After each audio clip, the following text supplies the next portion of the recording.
Dear listeners, just a brief content warning that we do discuss very, very briefly among the first time we talk about Dolores Umbridge, some sexual assault references. So be warned. Thank you for listening and enjoy the show.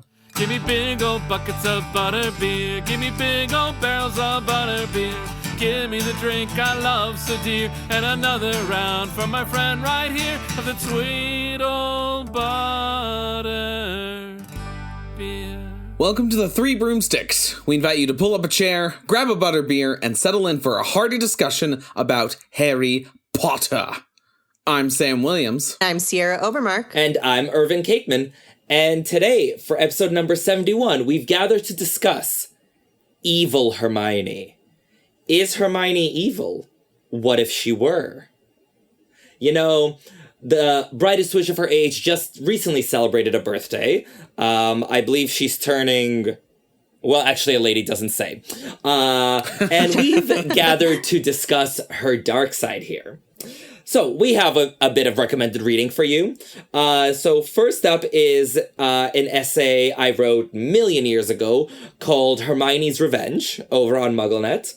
And second of all, not recommended reading, but recommended watching. Last year at Conjuration, Laurie Kim and I did a joint presentation about the dark side of Hermione Granger.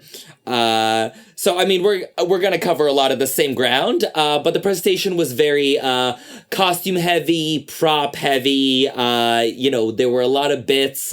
So if you want to see me and Laurie Kim in our elements, highly recommend checking that out. And it is all on YouTube. Fantastic. And then a huge, huge thanks to Lori Young. Not Laurie Kim, but Lori Young, over on our Patreon, who bought us this round of drinks at the pub. Woo, woo, woo. Thank you, Lori. Thank you, Lori. If you, dear listener, would like to buy us a round at the pub, head on over to patreon.com/3broomsticks. That's with the numeral 3 to sign up. Listen to the QQQQQQQQQ with Sam and Oreo, or find out about Irvin's international adventures. We would really appreciate your help in keeping the lights on at the Three Broomsticks so that we can talk about Harry Potter for a long time to come. Yes. And before we get started, we got a few things we want to plug for you, dear listeners. So first of all, on my end, you've been hearing about it for quite a few episodes. Everyone in my life has been hearing about it for years. But at this point in time, in your past and in my future, my book, Malfoy, The Most Treacherous Family, is out in the world. It is a real book that real people can really read. It's real now. Go forth and check out my book about the Malfoys. It is available everywhere books are sold. It is available at your local indie bookstore, which, let's be honest, is where you should get it. Yeah. It is available at your big box chains, at various online retailers. Signed copies are available from Books of Wonder. All of the links, all of the bonus material, all of the everything is available at the website, malfoys.com. And if you're in New York City, and or willing to splurge on a bit of last-minute airfare, come the weekend of October 17th to New York City. I'm throwing a weekend-long celebration of all things Malfoy. We're calling it MalfoyCon. There's going to be a launch party. There's going to be a Wizard Rock concert. There's going to be Wizard Dance, lip-sync battles. There are going to be academic panels and presentations. You can hear me and Sophia, talk about Malfoy and Harry Potter in real life. It's like a podcast, but flesh and blood. It is going to be 3 days of absolute non-stop Malfoy-related fun. I'm so excited. Sam's flying out for a whole bunch of it. I will be there for some of it, yeah. Yes, I am currently a whirling dervish of emails, websites, and links trying to make it all happen, but it is all going to happen. So all that information is going to be at the Malfoy's website as well. Please come to MalfoyCon. Come say hi. It's going to be a good time. fantastic. I'm very much looking forward to being out in New York City. I hope some of you, if not I all wish of I you, could be can there. make it. Yeah, for real. That'd be great. Yeah. Also, like, come say hi. Tell us if you listen. You know, we'd love to actually meet listeners in real life. We haven't really, like, had much in the way of opportunities, so it'd be really cool. It's like a podcast for your face. It's like a podcast for your face. Flesh and Blood is a great reference, too, to a Harry Potter chapter. That's excellent. Yes. Speaking of wonderful opportunities, Sierra and I have some great and terrible news, which I guess I'm saying that we're Voldemort, which does not make me feel great. This all checks out. I completely agree. I have no notes. Sierra and I have some bittersweet news, is how I'll put it.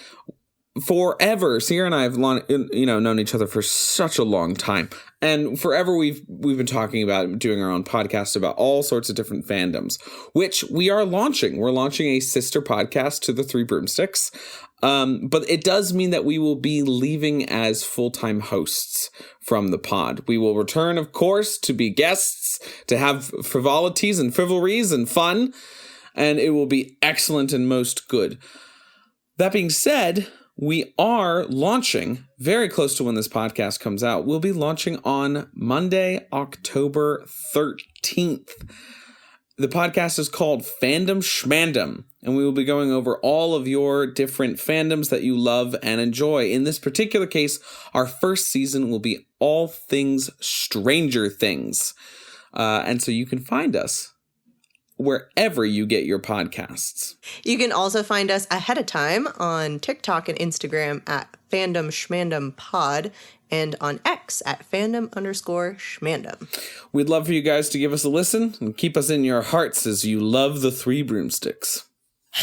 This is, bittersweet for us, but obviously, wish you all the best. Wish you great luck with all your many fandoms. And, I mean, you guys will be at the pub for at least a couple more months with us, and will, of course, always be welcome back. Thank you. We shall love to return. Yay!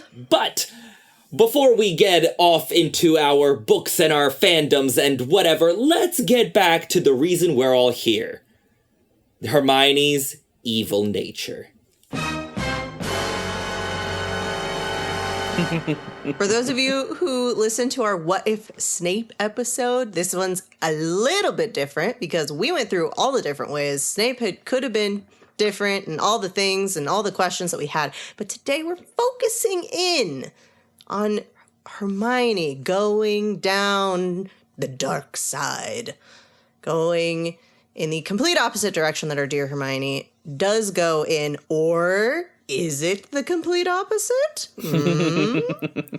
I mean, I was gonna say, I did not think of this as a what if episode because, frankly, we can make a case that Hermione is, if not evil, then, certainly a little bit in the neighborhood.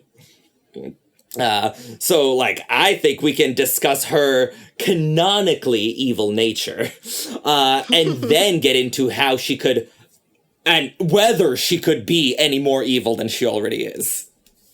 So yeah, basically, if you've been in the Potter fandom as long as all of us have, surely you've seen the scuttlebutt, that Hermione is, sorta, kinda, maybe a little bit evil. Largely based on the Rita Skeeter and Dolores Umbridge of it all. And evil's probably the strong word, right? What it actually means is Hermione has a really impressive ruthless streak. She's technically a good guy, until you get on her bad side. And yeah, so I thought we could sort of, hit up some of the highlights, lowlights, question mark, depending how you look at it, to see sort of what her scary side looks like and whether we want to qualify that as evil.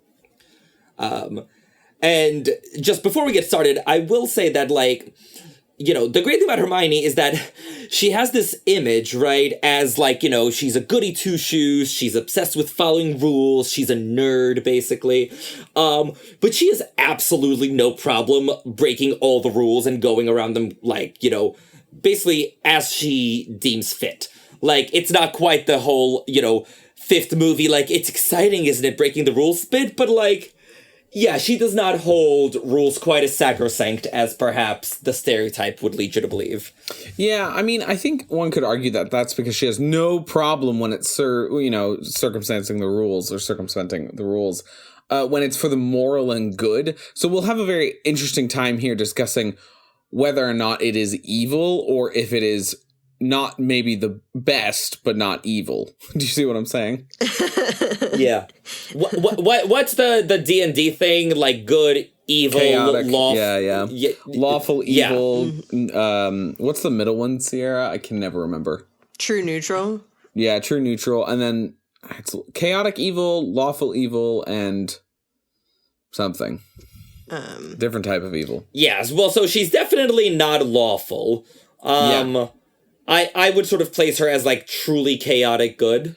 Man, chaotic, I think, is a too far word for me. Yeah. Well, but isn't that the opposite of lawful? Because, like, she's obviously not lawful. Yeah, she's not lawful. I would probably put her in whatever that middle category is, because chaotic is, like, I would put Sirius more as a chaotic good. She's definitely neutral good. So the definition for neutral good is helps others with little regard to rules. Yeah, okay.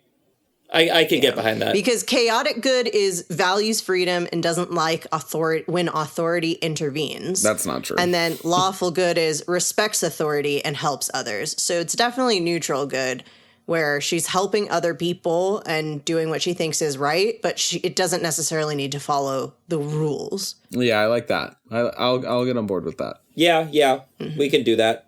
Well, and the other interesting thing about Hermione is she's the one character in the series who's offered the opportunity to get revenge, like, out of the good guys.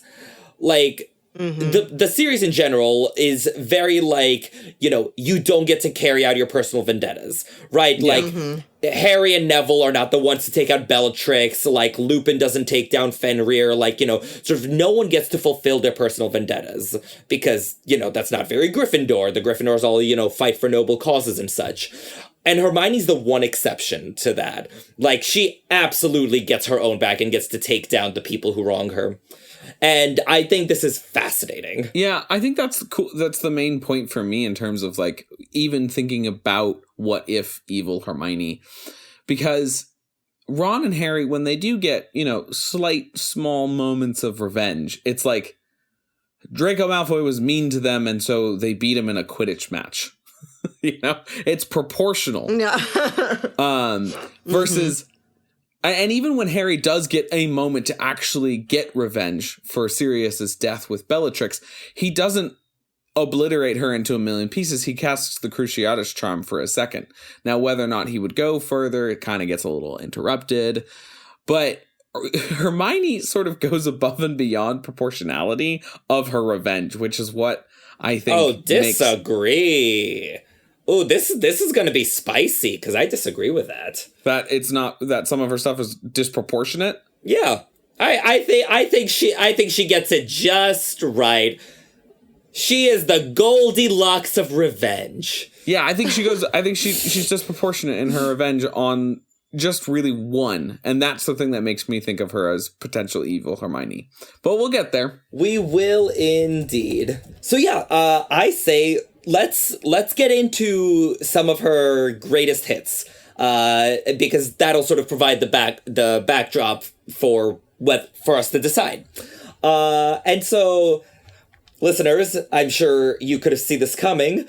It's time for the 7 ingredients of today's special, because their 7 ingredients are Hermione's 7 victims. 1, 2, 3, 4, 5, 6, 7. And we are going to, dive deep into them shortly, but we could just enumerate the 7 to, get started. So we're going to be discussing the way she victimized Severus Snape, Lavender Brown, Rita Skeeter, Marietta Edgecombe, Dolores Umbridge, Cormac McLagan, and Ron Weasley. You see, and I've sent 4 ingredients back to the kitchen because I think Rita, Marietta, and Umbridge belong there, but victims being the key word. But as we said, we will proceed forward and debate. We will. So, Exhibit A of Hermione's scary side. At 12 years old, she sets a teacher on fire. He. So I think the main question, does this qualify as evil? I'm going to go with no. I will also go with no. Her flames are specifically created not to be harmful. She scooped them up right away. This is a distraction, not an attack. Also, a couple of episodes ago, there was this whole great sort of focus on the Malfoys that Irvin was on. And I know, what a coincidence, that we did Malfoy's episodes recently. Yeah, we didn't plan that whatsoever. Funny how that happened. Per your logic, Irvin, Narcissa is forgiven for all her sins because she saved Harry Potter and therefore saved the world. In this particular case, Hermione's action, while accidental in how it distracted Quirrell, does save Harry Potter. Therefore, this is not just an evil thing. It's not at all an evil thing. In fact, it is very good because it saves Harry. I agree that setting Snape on fire can only be a good thing in any given context. Well, I disagree with that statement, but we agree on this main point.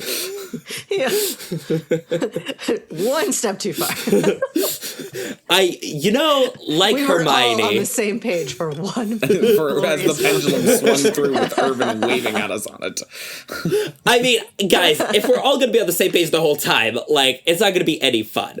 Honestly, when I did the joint presentation with Lori, I was honestly worried because it's the first time we ever agreed on anything, and I was like, I don't know how this is gonna work. So we just brought more props. Was the solution. Turns out some people just like being educated, and you don't have to be in constant disagreement and conflict. I know, weird.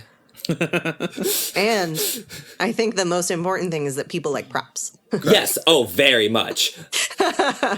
Okay, well, we got through that one quickly. Guys, this is gonna be the one. This is gonna be the 3 Broomsticks episodes. We're in and out in 45 minutes at this rate. Great. I'm sure that'll be the case. Everybody has now just checked the time on the bottom of the podcast to see that was years. In fact it took not them 6 accurate. years. Wow, it's so weird that this is part 1 of 3. That was a Bob's Burger reference for anybody who's keeping track. Okay, Exhibit B of Hermione Granger's scary side. When she's 13, she has a complete lack of empathy for the death of a rabbit. Pure evil right there. Is it though? Okay. Really? So Sierra, what I'm hearing is that you're okay with rabbits dying. Oh, don't go all politics on this, where you straw man's argument, you simplify her argument down to one thing that's easy for you to attack. That's crazy. Is that not what she said? On the one side, it is pretty harsh to just kind of the way that Hermione kind of goes about her line of questioning with Lavender is a little harsh, especially when it comes out it was totally unexpected because the rabbit was a baby, and it is a little sad. And so, it is sad, and I would expect her to maybe feel a little sad about it or empathetic for the situation. However, on the other side, she is just asking questions, trying to debunk Trelawney. It doesn't really have anything to do with the rabbit. I'm sure she does feel sad about the rabbit. She's just using this as a perfect opportunity to be like, so you can be sad about your rabbit. However, that doesn't have anything to do with Trelawney making a wild prediction. Right. It's such the wrong time for Hermione to be in her feels about this, but she's already just been so mistrustful of divination as a whole and doesn't want to give Trelawney any credit at all, and in fact kind of wants to discredit her. So I'm fairly sure that this is more of a teenager issue than an evil issue. Hermione gets in her feels very quickly about Trelawney utilizing the death of somebody else's pet to bolster her own ego when there's a purely logical explanation that is outside of this, which is Hermione's whole issue is that, that the book Prisoner of Azkaban is all about, for Hermione's perspective, is all about sort of Hermione realizing that authority really isn't there all the time for them. And she has such a huge issue with an authority figure, manipulating people in order to seem better. And that's where her emotional problem is. And she doesn't really have room for anybody else's problems, which is an issue that Hermione, feels and has felt in books 1, 2, and then 3. Fair. Yeah, for sure. Yeah. Okay, so we still think still not evil. Still Okay. not evil. Still not evil. Okay, good. All right, now we get to the juicy stuff. Exhibit C is the one Rita Skeeter. And honestly, I feel like I've seen people say that, the whole, Hermione versus Rita Skeeter thing, she went 0 to 90 with this journalist. But I feel like it kind of makes sense. It's not an abrupt change. It's more the fact that up to this point, the conflicts Hermione, got embroiled in were largely, her friends. She was, defending Harry and defending Hagrid and, very much a part of a, group thing that was going on. And we actually saw the first time she felt, personally targeted was, I would argue, in Chamber of Secrets when, Muggleborns were on the attack. And, she definitely, got a little bit scary because, I forget the exact quote, but weren't Harry and Ron being like, okay, we'll brew the polyjuice. Yes, ma'am. Yeah, and she was like, I will brew polyjuice or die trying. So yeah, the Rita Skeeter thing, I think, actually is a logical progression of her character. So with that said, Hermione is furious at Rita Skeeter on Hagrid's behalf. She, all 15 years old of her, walks up to Rita and she's like, you horrible woman. But once Rita targets her with the article about Harry Potter's Secret Heartache, Hermione swears everlasting revenge. And then she goes out and gets it.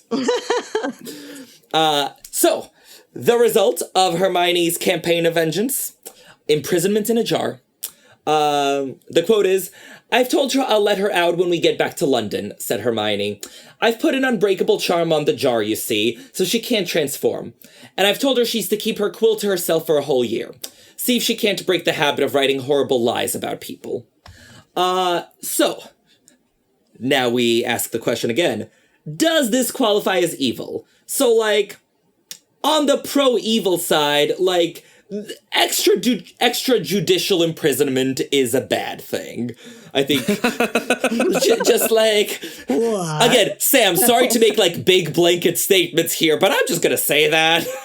No, I don't think that's a big blanket statement. I think that's a very precise moral claim. Along that line as well, essentially kidnapping. Yeah. Also blackmail. Well, we're gonna get into the blackmail. I feel like I kind of want to adjudicate the blackmail separately. Also, if Rita Skeeter has to keep her quill to herself for a whole year, now she has no way to pay her bills.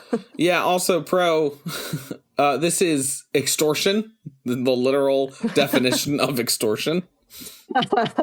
Sure, but con, Rita Skeeter had it coming.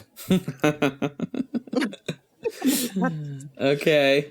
Because yellow journalism is a bad thing. Extrajudicial imprisonment is also a bad thing. It's really kind of a do two wrongs make a right? Jury's out. Or actually, in this case, the jury is not out. That's the point. That's the problem. But yeah, yellow journalism sucks. Deplatforming people can work. So I'm just gonna say that. And also, in Hermione's defense, she was very humane about it. Like, you know, there were like some nice like twigs and leaves in the jar. She tried to make Rita comfortable. So like, you know, she wasn't like needlessly cruel about it. Again, this is for the moral and the good, right? So people who are ends justify means about this would look at this and say, well, okay, she stopped yellow journalism. She stopped Rita snooping on literal minors and spilling all of their news to the Daily Prophet, etc., etc., etc. Also, this leads directly to Harry's Quibbler interview, which starts to turn the tide in the public's view against Harry and Dumbledore and getting people to start thinking maybe Voldemort is actually back. So it does lead to some good, but ultimately, this is evil. Yeah. Disagree. Okay. Again, you're the one that said extrajudicial imprisonment is bad. I don't think that Hermione gets to make the decision on what proportion of her punishment should be solo. That should happen within the Wizengamot system. Right, but as we've seen, the system is completely broken. Right, but that doesn't mean that then Hermione, as a 13, 14, 15-year-old, has the right to go, well, away with you, and stop her from being able to do any bill paying, to, you know, as you're about to say, be disheveled, be completely blacklisted. Now, what she should do is report everything to the government and report everything to the Daily Prophet and then get Rita fired. But she doesn't. She essentially kidnaps, blackmails, extorts, and then manipulates her into giving Harry an interview. Even in the name of good, I still think that's all evil and disproportionate. It's a very simple 20-step plan. Okay, here's the thing. It's only a year, right? Like, it's not like she said Rita could never write again. Frankly, Correct, but Hermione doesn't get to make this Hermione's punishment was less severe than what the Wizengamot would or should theoretically impose. Basically, like, Sure. Rita Skeeter was engaging in destructive behavior, so Hermione basically put Rita into rehab for yellow journalism. Sure, but that's not Hermione's area of expertise, nor is Hermione wise or old enough to be able to make those decisions, nor is she qualified, and it's only one person. No system on the planet should have one person making imprisonment decisions. She was in prison for a couple hours. No. Yes. She also imprisoned her and blacklisted her from her career. Those type of punishments, right? Those she's not of what you can and cannot imprisoned. do in society should not be decided by one person. Especially a 15-year-old. I'm just saying, if we accept that the system is broken, I don't think Hermione did anything all that wrong. Regardless of if the Wizengamot system is broken or not, the system should not then be in the hands of one 15-year-old girl who has a vendetta. Sorry, every superhero ever. Yeah, for real. Every vigilante justice. I mean, that's what it is. It's vigilante It justice. is vigilante justice. Because, Which is not evil. yeah, like, No, I'm kidding. It is. In this case. yeah. I mean, we, as, like, kind of a society, we see it a lot in our fun media, and it's fun to watch and imagine or something like that, but when put into actual practice, it's not great. It's definitely on that evil side. Because you get people who then think that they're doing vigilante justice and it's just torture or it's just murder or it's just, hate crimes or whatever. Yep. Because it's all based on their own personal opinion of what correct behavior is. Which is evil. See, and I think you're going too far into the broadness now. Like, sure, I agree that vigilante justice isn't a feasible system that we should encourage, but I think Hermione trying to wean Rita off of slandering all her friends, I think it's kind of justified. Yeah, I mean, if any student was doing this, right, I'd tell them to stop and to go to the authorities. Right? This is complete and utter nonsense because she's so young. And she's not qualified to make these decisions. Yeah, but she's making them anyway. Like, right, but that's the problem. That's what makes it evil. Good. That's not good. It's not good. I don't think you could qualify it as evil, though. Like, I evil light, certainly. But if, are we doing a binary, or you want to start throwing out percentages here? Like, this is 13% evil. It is more on the evil side than the good side. If you have a sliding scale and one half is red and one half is blue. You've been playing too much It's definitely Coach. on the red section. Thank you. Yes, exactly. I disagree. If you're doing ends justify the means, then I think it's right. good. But I don't actually believe in ends justify the means. I think that she should just report all of this to the prophet and to the authorities. Fair enough. Which honestly ends up as almost more brutal. Yeah, which ends up her probably in a proper place. Trouble. She goes to Azkaban for being an unregistered animagus. Yeah. Wait, does she actually?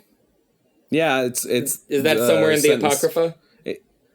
No, I don't know that's in the Apocrypha. I believe Lupin says it in Prisoner of Azkaban. Somebody says it in book. Wait, how could Lupin say something in Prisoner of Azkaban about Rita Skeeter? No, about unregistered animagus. Oh, yeah. No, I thought you were saying that, like, Rita had ended up going to Azkaban. No.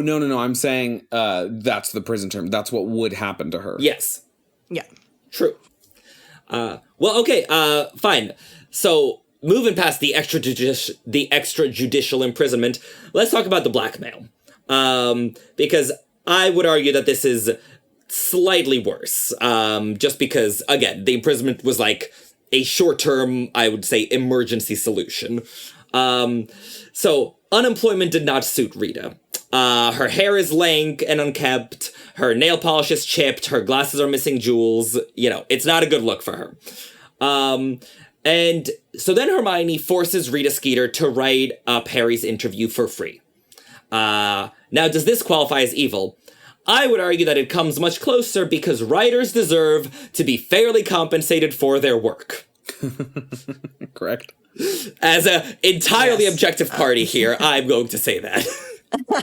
It's wild how much your moral decisions are based off of the objectiveness of your report. Yeah, exactly. Also, on that note, this is months later, and with Rita unable to write, she's been not paying bills, I'm assuming, if she's not keeping up with everything about her appearance and everything as well. One would assume that she isn't finding other work anywhere. I don't know who else would hire her, potentially, unless she totally stooped to something she feels is beneath her, but I don't think she would. Yeah, I can't see her in the Daily Prophet's copy room, Yeah, and then she's still forced to write for free, so she still is not getting paid. So, yeah, I mean, cool motive, still blackmail. That's a great reference. Cool motive, still blackmail. Yeah, we're definitely on the evil side. Yeah, well, and I think what pushes me towards the evil side is that, like, Hermione had options here. Like, a lot of the things she does and a lot of the ways I explain or excuse it is that, like, she felt she didn't have a choice. Like, this had to be done. Someone can write the interview. Like, I'm sorry, with all due respect to interviewers, it's a very valuable skill. It's hard to do well. Someone within Hermione's vast circle of acquaintance could write this article for the Quibbler. Like, I think the name recognition for the author is what gets people to, I think, believe in it. I think if you just had Luna Lovegood writing it up, or, even right. Romilda Vane writing it up, and there was no name and it was in the Quibbler, people would be like, all right, fine. But because it's Rita Skeeter, who, for better or for worse, has name recognition, a fan base, and people in general, for whatever reason, trust her writing, that's why they're able to get people to read and believe. Oh, I don't agree with that. I think people sought out the Quibbler interview because they needed an alternate explanation. I think people wanted to hear Harry's side of it. I don't think they were particularly fussed with who was writing it. Because sure, I think that if you're talking about getting the neutral group, though, the fact that you have a name recognition and a sense of trust, which is albeit misplaced, that's one of the reasons why we get more people like the Seamus Finnegans to turn. Not just Seamus. Seamus is a bad example, but, those neutral people. Yeah, I would agree mostly because the Quibbler is not a respected Publication. It's yes. basically like the, what is it in like the Inquirer or whatever? Yeah. Where they're, always posting about aliens invading and body snatchers and whatever. It's fireplace the jokes starter. are about it. Right. Yeah. So, the Quibbler is basically that equivalent. And so even if someone were to say, oh, I interviewed Harry Potter in this, they'd be like, no, you didn't. Yeah. Yeah. So the fact that it has Rita Skeeter's name on it is very important because then they know, oh, she actually is a journalist. She actually, I believe that she actually talked to Harry and had an interview with him. And if she's writing about it, clearly she believes in it. Therefore, more people are able to be swayed to their side. Yeah. Certainly. Well, but to your point about Rita's name and career and all that, like, she gets a huge career boost out of this. Like, sort of the ironic part, and sort of if you're looking at it, from a consequence standpoint, like, this works out amazing for Rita. Like, it must have sucked in the moment, to be sure. But, the credibility from this is what she parlays into then writing Dumbledore's biography and having it be believed. Right. So that's sort of, I feel like that's what Rowling is trying to say about what Hermione did. She's like, yeah, no, like, this felt satisfying in the moment, but, like, eventually it didn't work out for Hermione. Mm-hmm. But also, as devil's advocate, in the This Is Not Evil camp, like, it was for a very good cause, and it was just the one time. No, still evil. Cool motive, still evil. Still evil. I shall repeat. Yeah. Inching in an evil-like direction. So, shall we move on from Rita Skeeter? Yes. Yes. Because, if Rita was the opening salvo in the evil Hermione arc, we get to Exhibit D, Marietta Edgecombe. Dun, dun, dun. So, I feel like context is very, very important for the Marietta of it all. So, Hermione is basically, at this point, in an epic battle with Dolores Umbridge that she views as completely life or death. Or, actually, she views it as something more important, education versus ignorance. There are the academic futures of over 25 students on the line. Like, if someone betrays the DA, 25 students get expelled from Hogwarts. And, we always have Hermione's iconic line, could be killed or worse, expelled. So, with that context, with this, like, absolute make or break life or death mentality, she jinxes the Dumbledore's Army parchment. So anyone who betrays Dumbledore's army would be permanently disfigured with acne spelling out sneak. So they would know who the traitor is. Now, she does provide ample warning for them to not betray the DA. She automatically says, right when she, Harry, and Ron first signed the parchment, if you sign, you're agreeing not to tell Umbridge or anybody else what we're up to. Like, deal is made, those are the terms. You sign, you don't betray us to Umbridge. So, I would argue, if not quite playing fair, it's, not too far removed.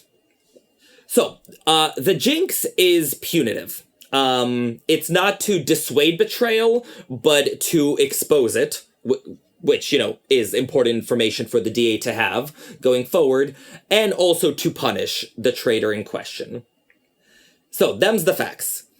Marietta's jinx has been argued and debated in the comments on this podcast, on Alohomora, on MuggleNet Essays, sort of, into the ground. But I would argue that from a leadership perspective, like if you are trying to make Dumbledore's army, successful, if you're trying to make it work, I would argue that Hermione is right to warn people not to betray their organization, but not to spell out that she'd placed this jinx. Telling people in advance that, don't betray us or else introduces mistrust into the group. The loyalty will then stem from coercion, not from genuine loyalty.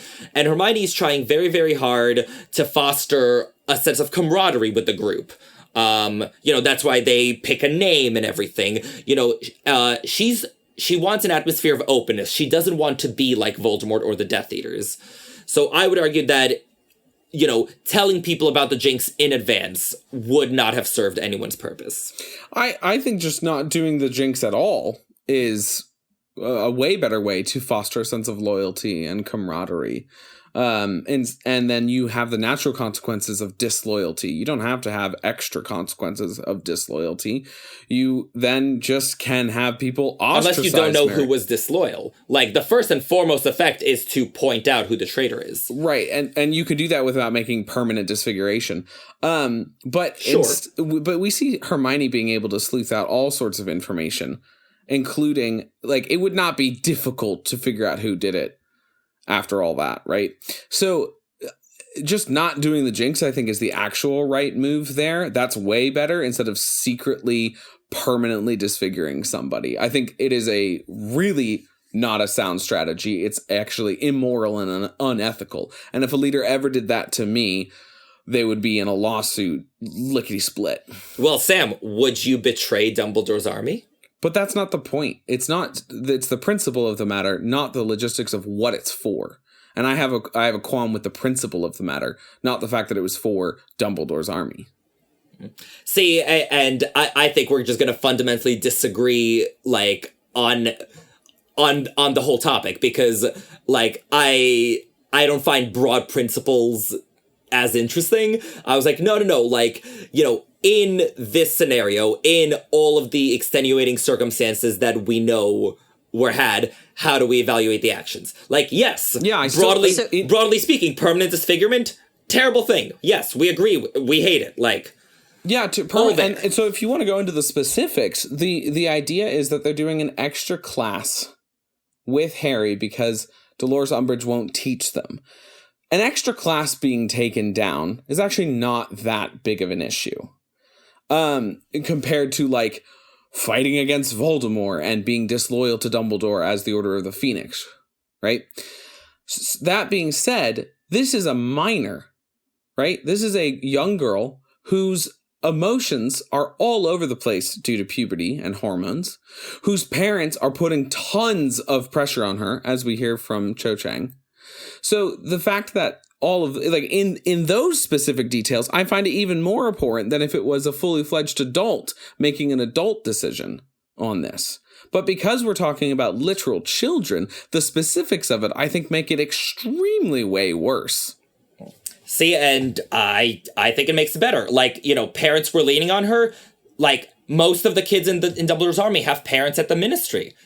You still don't have to betray them. Yes, most of the people with parents at the ministry are their parents are not devout ministry employees who would rather betray Dumbledore and X amount of people to get in good with Umbridge and Fudge. Right, you're talking about Arthur Weasley's at the ministry. Neville Longbottom's grandmother is on Dumbledore's side. Luna Lovegood's dad is on Dumbledore's side. Cho Chang's parents don't love it, but she's got this extra motivation with Cedric's death. So nobody is in the specific case that Marietta is. And the mistake is that... I give you Amelia Bones. Susie Bones's family is literally the Department of Magical Law Enforcement. Right, and she was clearly on Dumbledore's side in the Wizengamot trial that Harry was on. She was much more cool, calm, and then we have no information textually whether or not she believes Fudge or not, or if she's putting pressure on Amelia to not do stuff like this. Marietta is the only person that we know specifically that doesn't really want to be there, is only there because Cho made her come along, and is getting all this pressure on the outside. Hermione's permanent disfigurement of this young girl is abhorrent, unethical, and immoral. Absolutely justified. That's crazy to me. Yeah. Yeah. Marietta could have left anytime. Like, you know what? Like, it's not like the Death Eaters. It's not a lifetime of service or death. If Marietta had said, you know what? I want out. I'm not comfortable. They would have let her go. If Marietta stopped coming to meetings, no one would drag her there by the hair. Like, right. Sure. Certainly. She's still a young girl who made a mistake. That doesn't mean you should be permanently disfigured. Depends on the mistake. Like, some mistakes Irvin, make at 17. Irvin, wait, just pause for a second, man. Yeah. In real life, nobody, as a form of punishment, should be permanently disfigured. Sure. But there are things you do as teenagers that have permanent consequences for you, for other people. Sure, certainly. But again, that's not what I'm arguing. I'm arguing that the permanent consequence is on her face, that she has been permanently disfigured by Hermione. That's immoral. Disagree. I think she had it coming. But you just said that people should not be permanently disfigured as a punishment. Sure, broadly speaking, yes. In this scenario, it feels justified. The advocacy for permanently disfiguring a minor is deeply unsettling to me. Okay. Sierra, you were trying to say something. Yeah. So when we're talking about, I want to go back to the whether or not this strategy of saying, warning, don't betray us, but then not saying that there's going to be a consequence. I think there needs to be an explicit, like, that would never stand in a court of law of, you signed this contract and you read the whole thing and there was nothing in it about a $50 fine, even something as simple as that. A $50 fine if you don't, even in something simple like a phone contract, there's going to be a fine if you don't activate your phone within 7 days. And they don't put that in the contract. Even if you sign that contract, they can't enforce something that's not in the contract. Correct. So the fact that Hermione created a magically binding contract that they all signed just by saying that they came to a meeting. No. And then no one had to sign the contract at the meeting.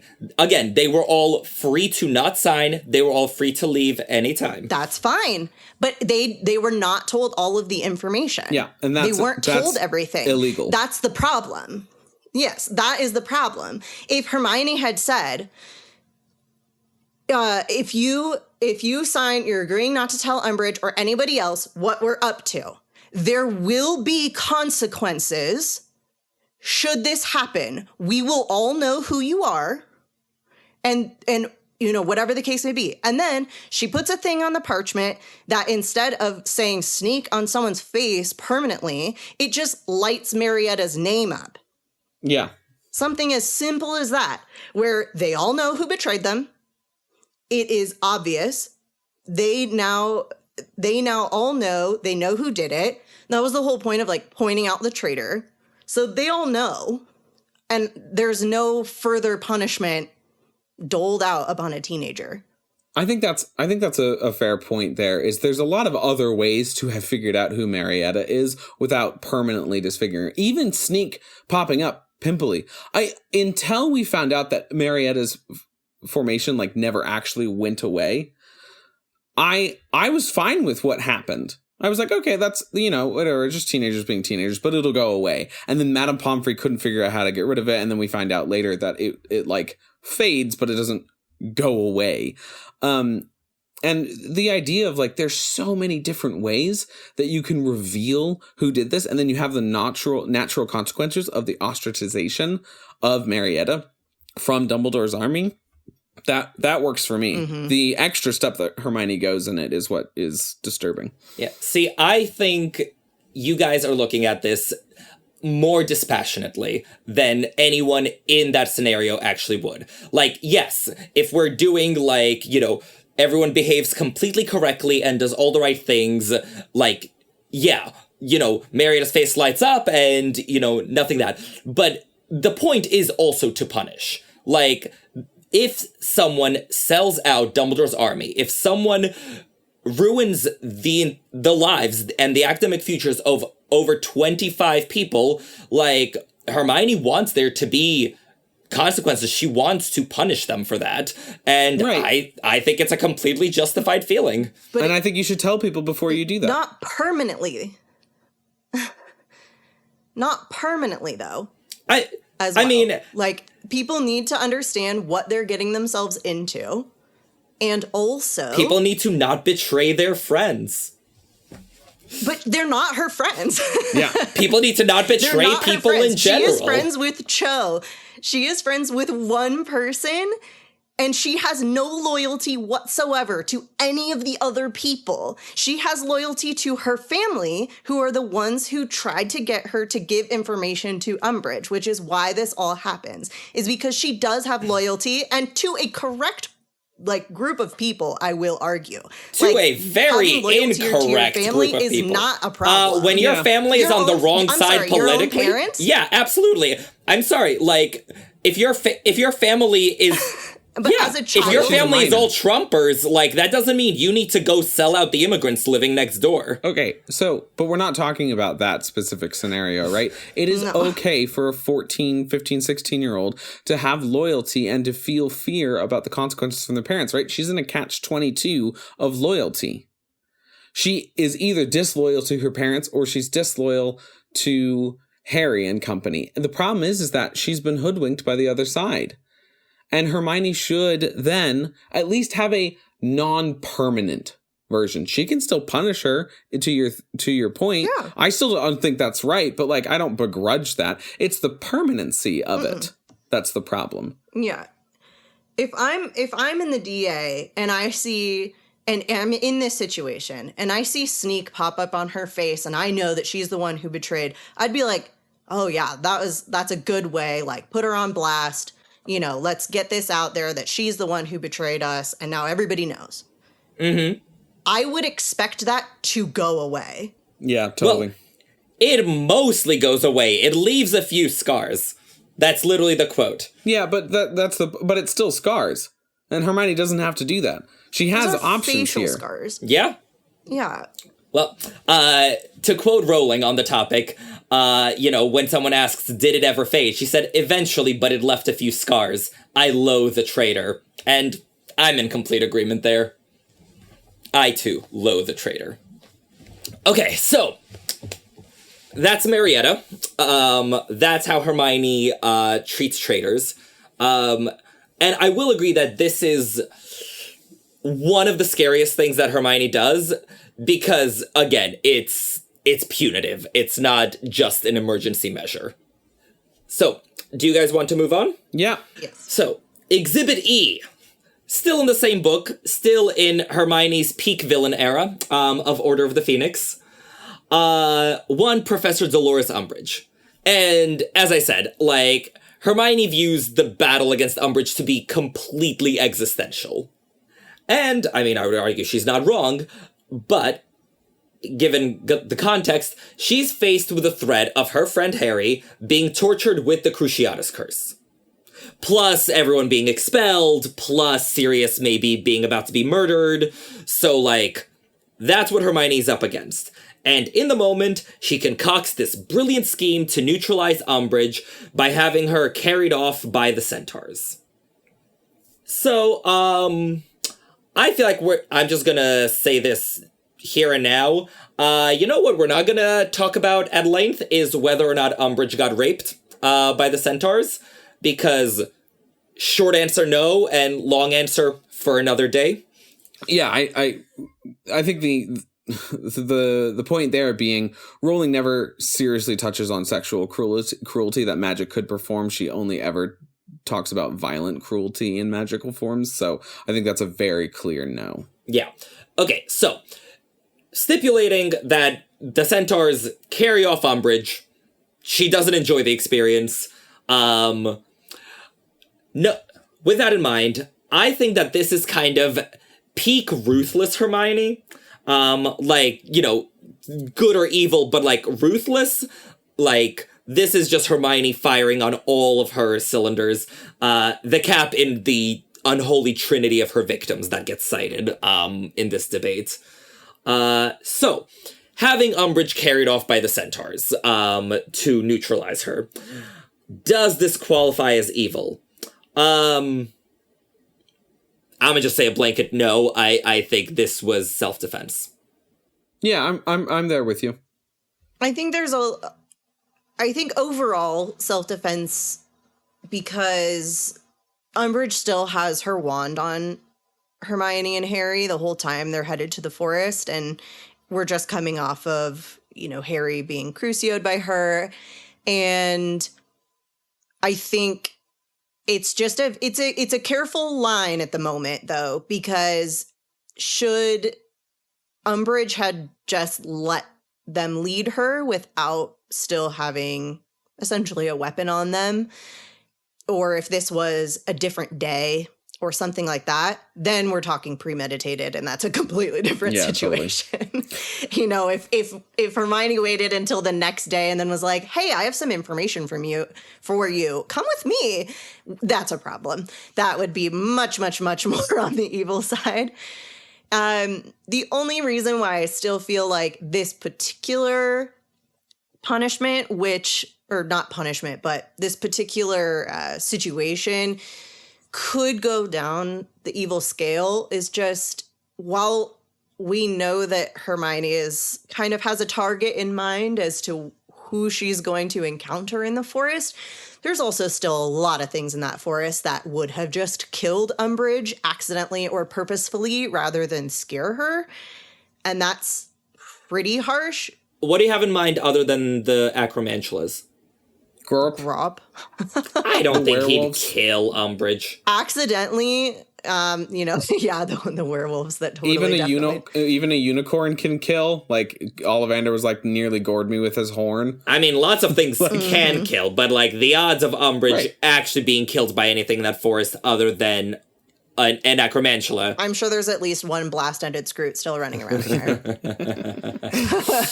But I mean, the point is that they can. They can kill. Yes. So, yeah, there's lots of other things that could have killed her rather than just carry her off somewhere and taunt her or whatever they did. I mean, I'm sure just the fact that she had to be in the same vicinity as she says, half-breeds was probably traumatic enough. But I also think this is definitely like a trying to inflict trauma instead of just get themselves out of the current situation, which, to be fair, there are not a lot of options. There's really no other option for Hermione, so I get it. But those are just the reasons why I'd scooch it over. I don't know that I can assign the intent from Hermione to cause trauma. I think... Agreed. She knows that the centaurs can hear. She knows that they're looking for adults. She also happens to know that Umbridge hates centaurs, but that trauma comes from a place of bigotry. And so, like, really, Umbridge is only hurting herself here. And Hermione may know this, but like you said, there aren't any other options. This is the one way to get them away from all the Slytherins. We have to go out into the forest. Students can't come. Dumbledore thought it would be dangerous, etc., etc. And so I don't know that Hermione's specifically trying to be like, I'm going to get her to the centaurs just to make her, like, feel worse about everything. It is a happy circumstance for Hermione, but I don't know that there's enough contextual evidence to be like, yes, Hermione's purpose was to create trauma. Yeah, I think if Hermione, like, this is literally the only thing Hermione thought of. Because, at this point, they are out of options, they are cornered, and I think Hermione was literally just like, what can I do to neutralize this immediate threat? I think the trauma wasn't even a consideration. Again, she's not opposed, but... Well, like, the impact of it, which is still bad, is that there is a lot of trauma. But again, because that trauma comes from Umbridge's own bigotry, I, like, give Hermione a pass. It's not Hermione's fault that Umbridge hates. Right. Also, Also, the main defense is that, this was well-deserved and Umbridge had it coming if anyone did. So, there's also that. I think also another point is that, while Hermione was following what she believed to be the only option, it's not like, she just waltzed in there and was like, here, deal with my problem, and then left. They immediately turn on her. Yeah. You brought her here, and are, they're just, Harry and Hermione are in just as dangerous of a situation for a little bit until they can convince them that it's, they're just kids trying to get out of there. And then Grawp shows up. Yeah. And then Grawp shows up, which is really the only reason they escape unscathed. Yeah, I think so. This is again for the greater moral and goodness of the story. There's not a lot of vindictiveness about this. Maybe a bit, if people are reading it the way you are, Sierra, in terms of like she's trying to create more trauma. But there's not a vindictive sense about this. This is a way of neutralizing, as you put, Irvin, which I think is a key part. Also, it's not as though Umbridge is completely helpless in this situation. She has the means of magical protection and magical weaponry. They're all in the same thing, her wand. And she could have been silent rather than antagonize them. Hermione gets Umbridge to the Centaurs, but it's Umbridge's, as the fully qualified ministry official, who is the one who messes up the situation so poorly moving forward. So I come back to it being like Marietta's is honestly more evil than this. Yeah. Yeah, definitely. Yeah. I mean, also, if we're looking at vindictiveness, I would argue that Ron, who, mocks her Umbridge and, makes clopping noises when they're in the hospital wing, is more vindictive in this scenario than Hermione. Oh, certainly. Vindictive, absolutely. Yeah. Spin-off episode, is Ron evil? Turns out, no. Oh, absolutely. Pure villain. Hate him. So that is Umbridge. And kind of like Rita Skeeter, this does come back to bite Hermione in the ass when Umbridge returns in Deathly Hallows. So proof that no matter how satisfying these revenge moves are in the moment, never pans out in the long run. We then get to Exhibit F. Cormac McLaggen. So, I feel like, after reading Order of the Phoenix, when I was like, oh my god, Hermione's bad, it kind of seems her dark side was somewhat brought in check, in Half-Blood Prince, largely due to the removal of Umbridge as a stressor and, aggravator. But then we get to the Gryffindor Quidditch trials, where Cormac McLaggen misses his last save, and we get this absolutely terrifying exchange between Harry and Hermione, where Harry says, if you ask me, McLaggen looks like he was confronted this morning, and he was standing right in front of where you were sitting. Hermione blushed. Oh, all right, then I did it, she whispered, but you should have heard the way he was talking about Ron and Ginny. Anyway, he's got a nasty temper. You saw how he reacted when he didn't get in. You wouldn't have wanted someone like that on the team. So, for context, at this point, Hermione and Cormac have interacted for, an hour or two. They were at the one Slug Club meeting, on board the Hogwarts Express. In the books, he didn't even eat whipped cream at her as suggestively as he did in the movie. Which, God, I love that. So, completely unprovoked, basically. So, does this qualify as evil? I say absolutely yes, it does. I mean, it's not good, certainly. I'd put it on the more not good side. I think to say that he's completely unknown is not exactly right. He's certainly an off-page character, but we know that he has a reputation in some way, shape, or form, even if it's just formed in that moment. So Hermione is making a decision based off of a couple things she knows about him, and it's really unfair, and it's definitely bullying. But I'm not sure I would put it in the evil category. It's definitely not acceptable behavior, and it's really messed up, and she should in some way go back and apologize and make up for what she did. But it's not evil. See, I think it is evil because, again, ends justify the means perspective on it, these ends don't justify any means. And that's what really gets my goat about it. Like, you know, all of her other things you could explain to varying degrees by, you know, ascribing altruistic motives.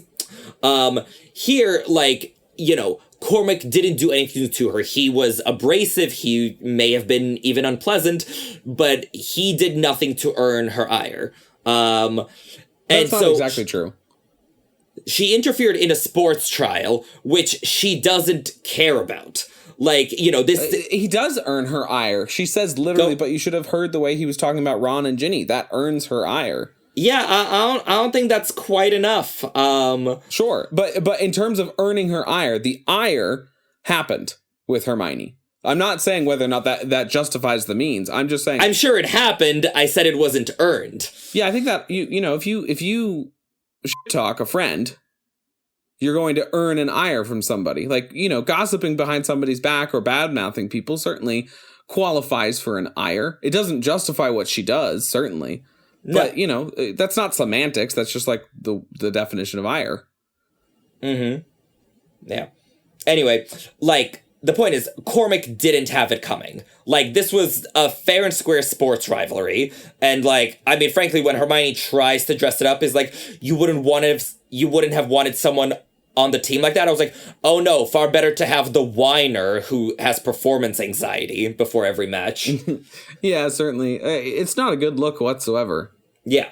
Like, there's no greater good here. No one's being protected from being tortured or expelled or slandered in the Daily Prophet. Right. I mean, it's done out of loyalty, right? I mean, we were just talking about loyalty with Marietta. It's done out of a loyalty to Ron. Are you telling me that Ron's confidence is not the greater good? I don't think it is. That doesn't qualify? No. Ron and Harry getting to fly together on the same team, along with Ginny, all of her friends being together. That's without her, mind you. Like, again. Well, she doesn't care or like it. If she were on the team, I would find this so much more defensible because she would have a stake in the outcome. Well, she does. All of her best friends are on the team. She does have a stake. She's has a huge crush on Ron, and she wants his confidence to be bolstered. Yeah. This is a loyalty to a friend and a crush. I mean, again, it does not justify it for me, but I think she has a little bit more of altruism for a specific personal benefit. I don't know. I think this is the most evil thing Hermione does in the series because it's so completely unjustified. That's insane. That's insane to me. This is the most evil thing she does. Permanently disfiguring somebody who made a mistake as a teenager versus what actually happens, right? Out of this is he doesn't make the sports team. The what's it called? The proportionality, right? The scale. Maybe that's that could be the end of his Quidditch career. Maybe he had his parents leaning on him to be a professional Quidditch player, and now he can't because he didn't get on the team. Don't ad hominem my attack. My whole thing is we know contextually from the Hufflepuff game that he was never going to have a Quidditch career. He's not good at the sport. He's not good at being a team player. He gets on the team regardless. Yes, but only for one game. And frankly, he's good at the game. He's bad at playing with a team, but he's a decent keeper. Just because but he's still never going to have a professional career. But now he never had the chance. No, that's not true. He literally had the chance. He got on the team. Yeah. You don't have a chance with one game. Like, he was not permanently on the team. He subbed in once. Irvin, he could have. This happens in sports all the time. You come on for an injured person like Ron. You do so well that the team has no choice but to bring you back and bench the other player. He could have done that. He didn't. He had a shot. Hermione didn't kill his career. He's such an insufferable person that nobody wants to be his teammate. And he's so bad at being a keeper that he was holding a beater's bat and hit Harry with it. He's never going to have a Quidditch career. Like, you can't tell me that there's going to be this arc. Not now he won't. Not now he won't, that he's been victimized by one Hermione Granger. No, Irvin, you're playing this up too much. We know contextually that he was never going to have a career. Again, doesn't matter, because now he'll never have the chance. He did have the chance. You're saying stuff that actually isn't factual. He literally had the chance. He literally did not. He subbed in one game. Correct. But again, my point that you keep blowing over. When you get on and you do have your one chance, you're supposed to make the most of it. There are so many stories about athletes that do this. Draymond Green coming in for an injured David Lee is like a huge one in NBA history. You come on, you do your absolute best. You show everybody that there's no shot but to keep you. And he didn't do that. Yeah, but that's also not how Harry runs his Quidditch team. Like, Well, then Dean blame shows Harry. up. That's not Could Hermione's have fault. been. I also blame Harry for that. Awesome. Great. But that's not then Hermione's evil. That's Harry's also a problem. Hermione is evil because she attacked someone with no provocation and no justification. She doesn't cause any harm, permanent or otherwise. It's, at most, this is just an unfair consequence of Sporting a event, bunch of high things school in sports. Hermione's mind. He's not Ron, so she has a bias. He's a braggart. He's the type to eat doxy eggs for a bet, which is why he wasn't on the team the year before or didn't even try out the year before. He expects to have preferential treatment from Harry just for being part of the slug club with him. He's rude about Ron and Ginny. And then we also learn that he's got a temper. And so even despite all of this, they still bring him on for that game. And it's a wild disaster. And he just adds more things to this that make it so that he's really not a great person when it comes to like a situation like this. It's not like Hermione outright attacked him in some crazy way. He didn't fall off his broom. He didn't hurt himself. He was ricocheting off doors. That's painful. He's minorly confused for a short period of time. Yeah. That's the scale of this, right? If that's the case, then like my very deep dreams are also evil. I mean, Because they Sierra, make me that's minorly between confused that's for a between short you and period your of dream time. diary. I make no pronouncements on that. But like, Irvin, if you're taking this, that, okay, so he didn't have it coming and he attacked somebody. There's a plethora of examples of the Marauders doing stuff like that, of Harry doing stuff like that, where he just randomly jinxes people in the hallways with the princess spells. Like, then everybody at Hogwarts is completely evil. I mean, you could absolutely make that argument. And right, which I think is ridiculous. And our scale of evil is so off base. See, it's not off base if you look at it from a motivation standpoint. Like, again, I'm interested I'm in looking this. at it both at a motivation standpoint and at an actual outcome, right? She has a crush on Ron. She wants him to do well. She confunds this other guy so that he doesn't get it over Ron. Mm-hmm. What he misses out on Ron is a still chance. has to make the effort. Yeah, Ron still has to as earn well. it. Like, it's not like she completely took all the other keepers out of the running and then Ron got it by default. He still had to save all 6 or Five, whatever, yeah. however many It's it 5. is. 5 or whatever. He still had to save all 5 throws. And Cormac, if he had saved all 5, maybe they would have done another tiebreaker or something like that. But Ron still had to earn it. It's not like Hermione completely like made this, orchestrated it to happen. She was just trying to give Ron a little bit of an edge. Yeah, by viciously attacking an innocent boy. Don't oversell. That's No. ridiculous, Irvin. There's no way to actually have a debate about it if you're going to soup up words like that. I think there absolutely is. Hyperbole is a sound rhetorical device. No, hyperbole is a figurative language used in fiction and nonfiction to have your reader have an emotional connection, not a debate tactic. It can be both. No, Not for a debate. So, shall we move along to Ron? So, now that, in my view, Hermione has just completely turned to the dark side, in your view, apparently less so, we can go to her 7th victim, the boy that she loves so much that she will attack others for, one Ronald Weasley. So, when Hermione sees Ron making out with Lavender, her response is to attack him with sharp-beaked birds where he still has scratches and cuts days later. Some might say he's disfigured for a long time to come. So, does attacking a fellow student qualify as evil? I would argue it's completely unprovoked. He is free to make out with whomever he pleases. I would also argue that it is purely punitive.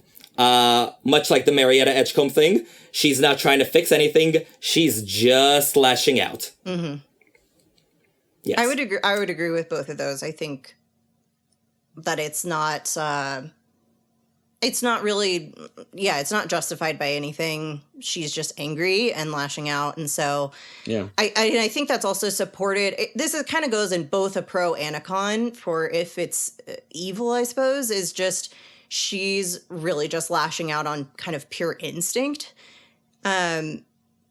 She's been very supportive of Ron, verbally and physically, see the Cormac situation. And her efforts are just really not being appreciated.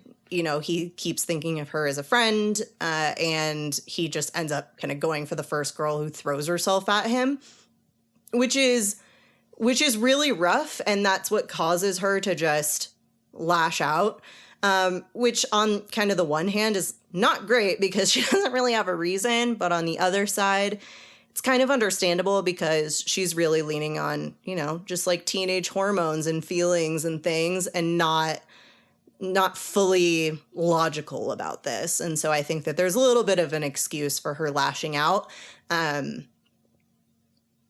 Also, because it's not like she specifically conjured the birds to attack him. Like, that wasn't the original intent either. She was practicing and conjuring birds. And then when she sees this thing that makes her angry, then she sends the birds at him because that's the only thing she's got nearby.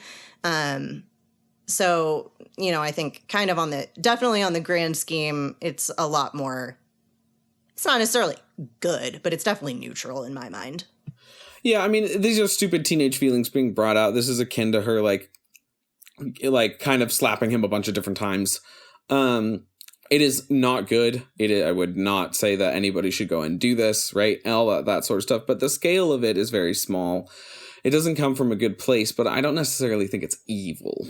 No. I mean, the biggest defense against this being evil is she's a 17-year-old girl with a lot of feelings. Yeah. Yeah. Chalk it all up to hormones. Mm-hmm. Yeah. So unless you guys have any other victims that I missed, that's our 7. So looking at the totality of it, and at least for me, it was helpful to sort of, look sort of at the sum total of the people she hurts, the people she lashes out at, sort of, the scary side of her. It paints a picture. I think the only reason that Hermione is not evil at the end of the day. Oh no, this podcast, all a waste of time. The only reason she's not evil is that her motives are good, even though her methods are not. I think for me, that is what will put her firmly in the not evil camp, looking at the sum total of it all. All the ruthless things that she does, she is trying to make the world a better place. She lashes out at people who've wronged her and tries to protect her friends.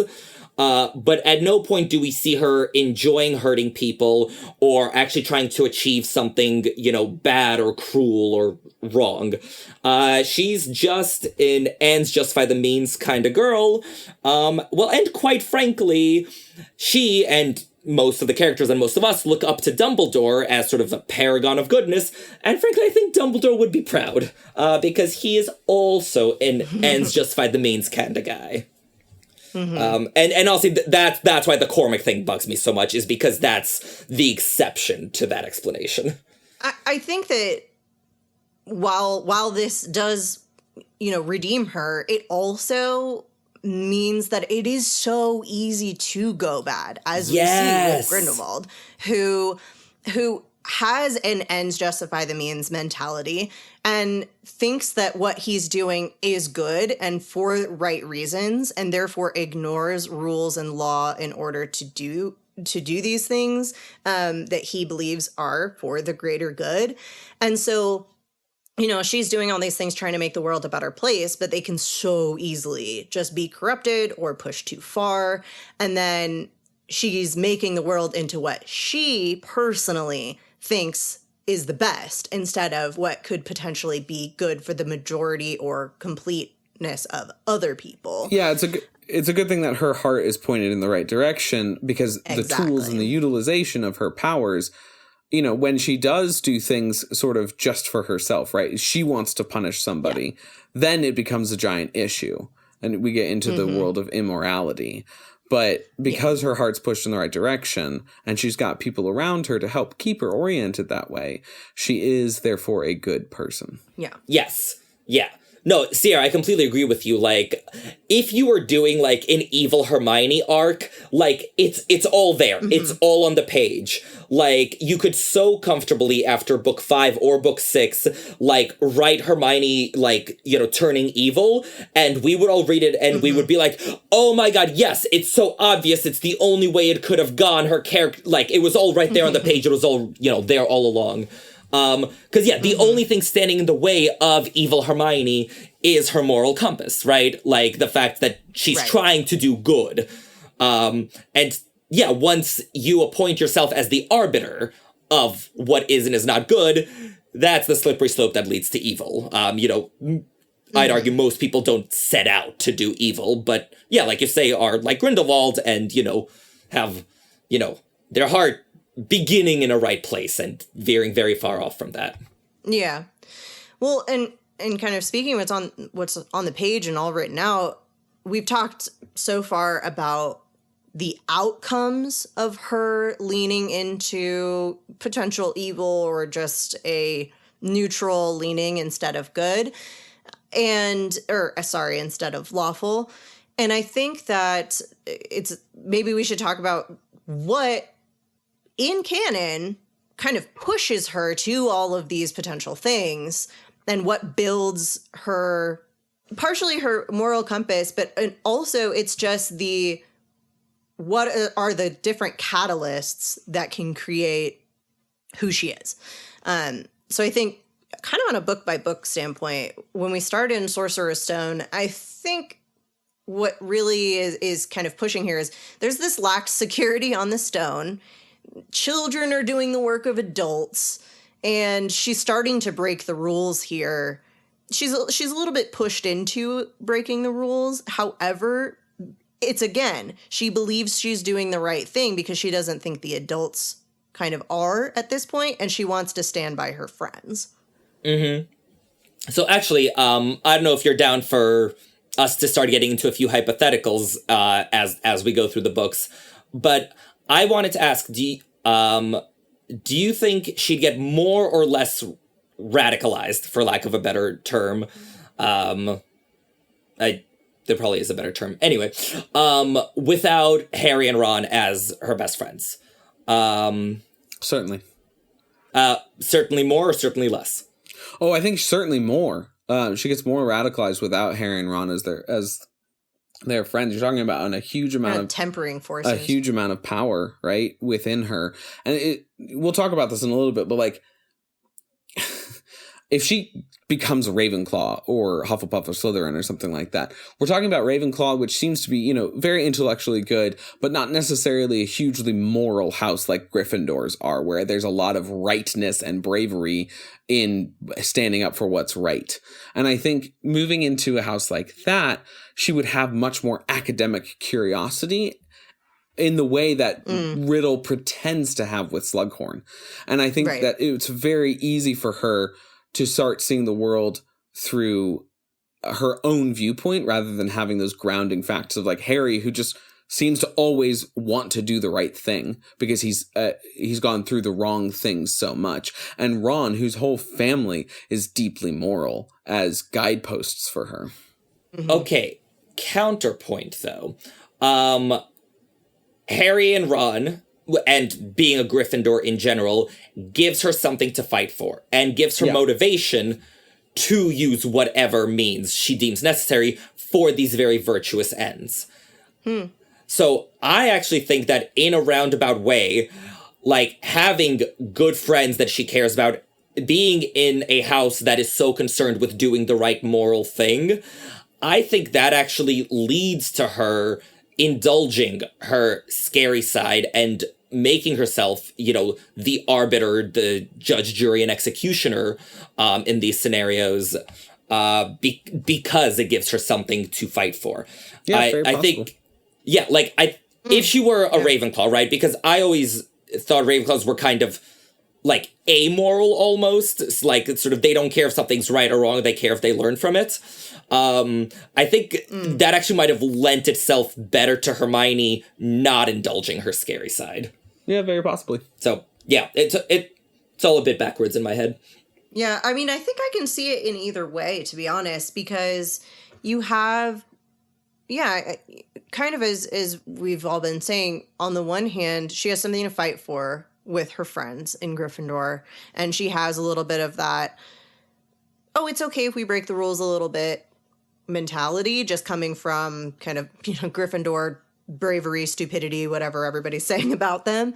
But on the other side, if she doesn't have them as a grounding factor, or potentially Harry and Ron aren't quite so morally upstanding, but she has other friends in Ravenclaw or something that she can fight for, who maybe, are not rushing off to death at any moment, but... Right, I was going to say, do they need as much fighting for if they're just quietly reading their books and not being pursued by Dark Lords? Well, yes, but at the same time, I just think the concept of Hermione, I think it's two different motivations to get to the same place. Because if she's with Harry and Ron and she's in Gryffindor, then it's to save others. But if she's in Ravenclaw, I think it's that intellectual curiosity. And so either way, she could end up in the same place, both good or evil. I think it just depends on kind of what she ends up leaning into or how far she's pushed. Oh my god. Sierra, would you say that it is her choices that define her? It is her choices. Ugh, heard that somewhere. In Chamber of Secrets, I feel like it's really the need to fight back against evil that can drive her. Kind of like what you were just saying with Harry and Ron, of like trying to, once again, the adults in her life are kind of failing her. Kids are being attacked, and she is now doing the work that she feels the adults should be doing. Mm-hmm. And so I think that this just feeds into another thing of, well, if I just have to do things myself, I don't need to rely on the adults around me. I'm going to follow what I think is the good thing to do, which is to find out more about this situation and then approach the first person I see and tell them exactly what to do with the information I figured out, et cetera, et cetera. It ends up okay, but it very, very well could not have. And so I think that's just the feeling this need to fight and to counteract what's going on is another thing that is pushing her in that direction. Yes. Prisoner of Azkaban, I think, is really where we can see a big leap, because she's seeing that the system is corrupt. An innocent man has been in prison. A hippogriff is sentenced to death just for being an animal doing what it does. And she's realizing that things need to change. This is where the change really, I think, could start to take place. Absolutely. To bring Hermione down that evil path. Mm-hmm. Because she's seeing these stark realities, the injustices of the system. She wants to change it. She helps with Buckbeak's trial and everything, and she knows that she does a really good job. She does all this research, and she sees during the research how awful the situation is and how many other animals have been put to death just for being animals. And yet she gets nowhere. Yeah. And that's a very defeating, but also for Hermione, bolstering thing to keep her drive up, because now she has a reason to fight. Besides just friends, she also has, well, the whole system Right. is something to be fought. Yeah, I definitely think prisoner is sort of where she realizes that sometimes she needs to be judge, jury, and executioner, because it's the first time that, like, you know, it isn't all resolved properly. You know, in Sorcerer's Stone, it all works out. In Chamber of Secrets, like, Hagrid's taken away unfairly, but then Dumbledore swoops in, Hagrid is released, you know, we all chalk it up to an unfortunate mistake. But here, you just see just how widespread and systematic, like, all of that is.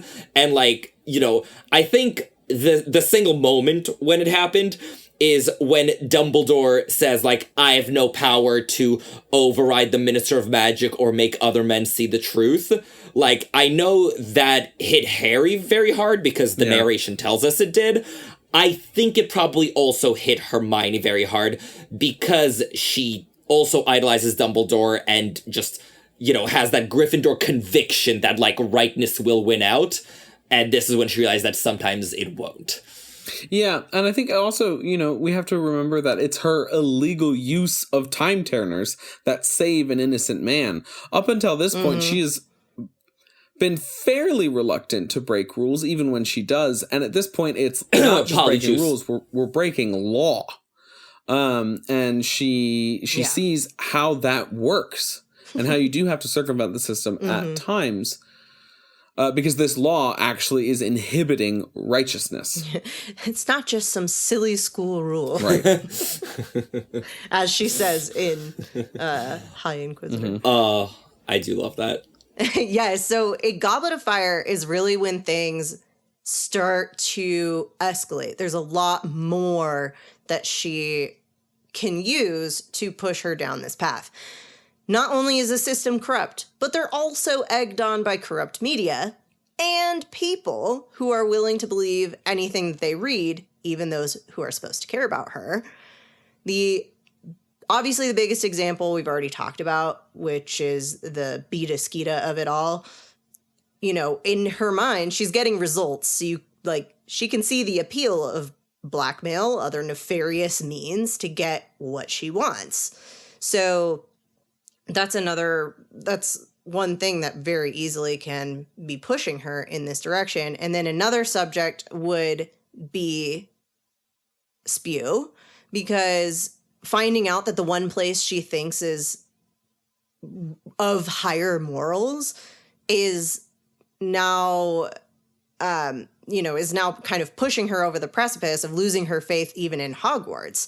The one place that supposedly is supposed to be kind of above the ministry or the media or whatever the other sections of her life are that have been kind of actively working against her, essentially. And so now this is like kind of the last straw of, well, seriously, like on top of everything else where we've seen adults not come to our aid, now also we find out that there's house elves here. And for Hermione, this is another huge issue. Yeah. So when we were doing the presentation with Lori Kim, she brought up spew and house elves, partially because she was knitting a lot of woolly hats for the occasion. But yeah, I definitely think that it's one of those cases where, again, Hermione has convinced herself she knows better than everyone else, has convinced herself that, like, she alone, like, knows what's right and has to carry it out. And again, the best of motives, like, heart so firmly in the right place. But it's not a great look. Yeah, definitely. I mean, she's, once again, very much like, for the good, but it is another thing that, like, lets her down about this world that she's in. And so, very much another cause to fight for that she's going to feel that she needs to defend very strongly. Oh, she's so many causes. She's such a Gryffindor. So many as a causes, Gryffindor once very memorably said to me, I will die on every hill.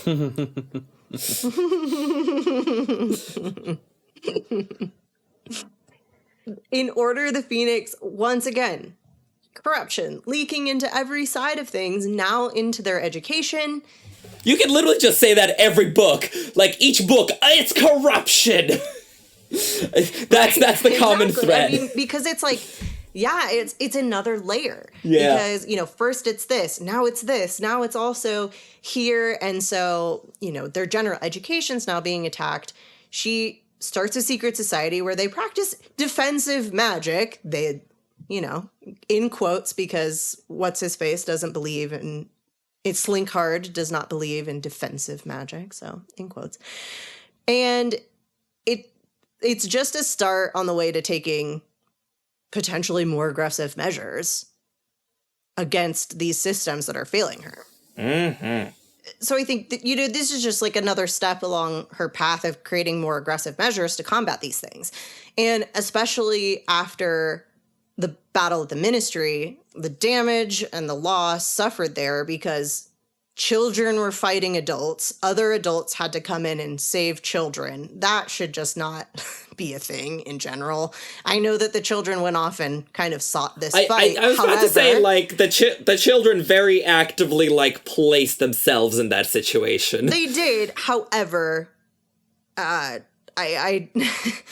still think that this is a debate for another day, but there's many, many ways that an adult could have gone along with them, or at least been stationed at hey, Harry's going to want to go to the Ministry. Maybe we should have somebody there in case he shows up. Oh, well, to protect him. I always was fairly certain that Voldemort or the Death Eaters removed all the security around the Ministry, because it does beggar belief that 6 teenagers waltz into it's completely the government building. Yeah. Yeah, I guess I have a little bit more faith in the Order, but than I clearly should have. But anyway, I do think that in general, the experience of having to hold her own against adults who are flinging curses of questionable lethality at her Tarantalegra inside the main government building is another cause to push her even farther into a ends justify the means, let's get rid of people situation. See, I think this one I'm gonna push back on, because I think far more than the Department of Mysteries, which, like, I feel like Hermione and, well, everyone chalks up to as just extraordinary circumstances. I think it's Umbridge, because it hits so much closer to home for Hermione. Like, this isn't a, like, freak of nature, like, who could have seen this coming thing. Like, isn't there a scene where she's literally, like, pounding the armchair in fury? She's like, how could they saddle us with a teacher like this? And that's before Umbridge really gets going. Mm-hmm. So I think the fact that, like, not only is the world terrible, not only is all of society rife with corruption, like, not only are house elves enslaved, not only are newspapers untrustworthy, but they're messing with her education now.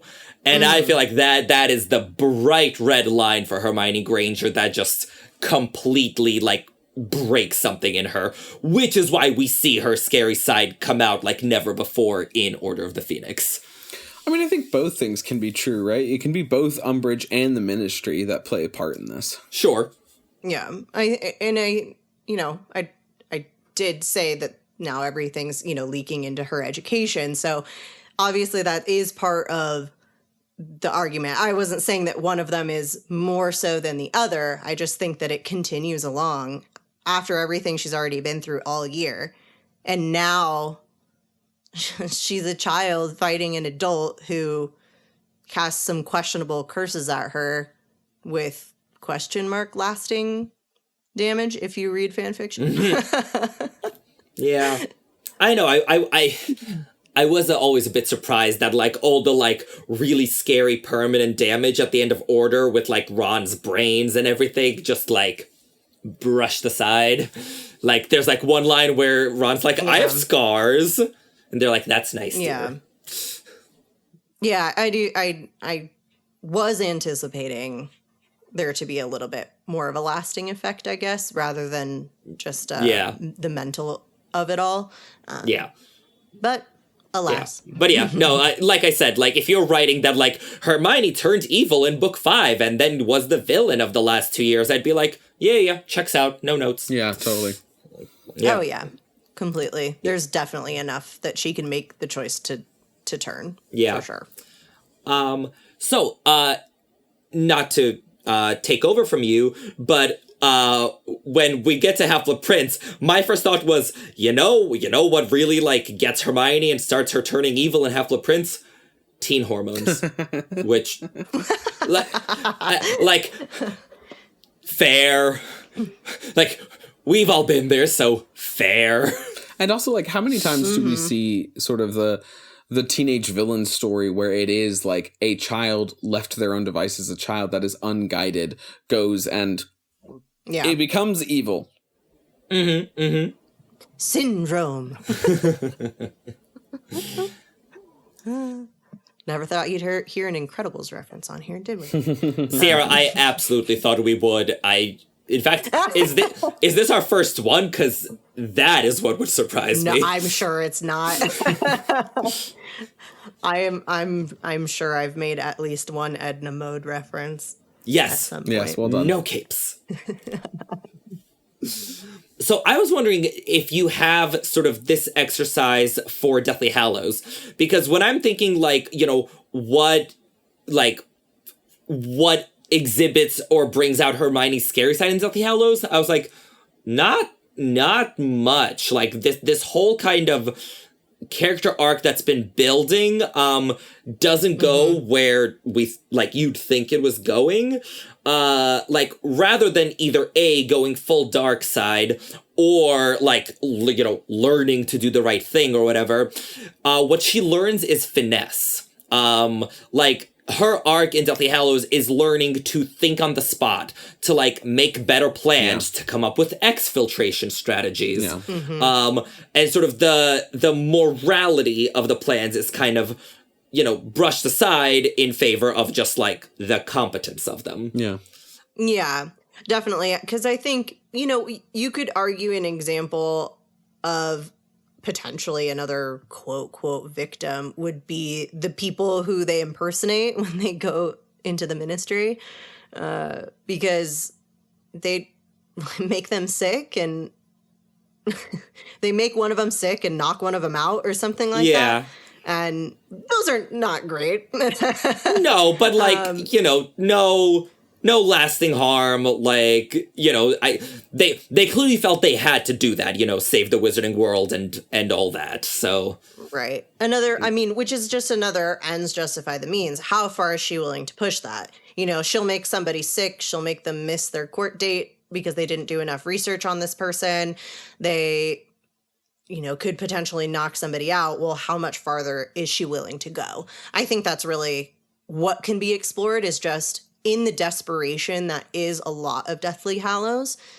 Hermione has a lot of opportunities if she wanted to, because of how difficult everything is. She could really go down the evil route very easily, because everything justifies getting the rest of the Horcruxes.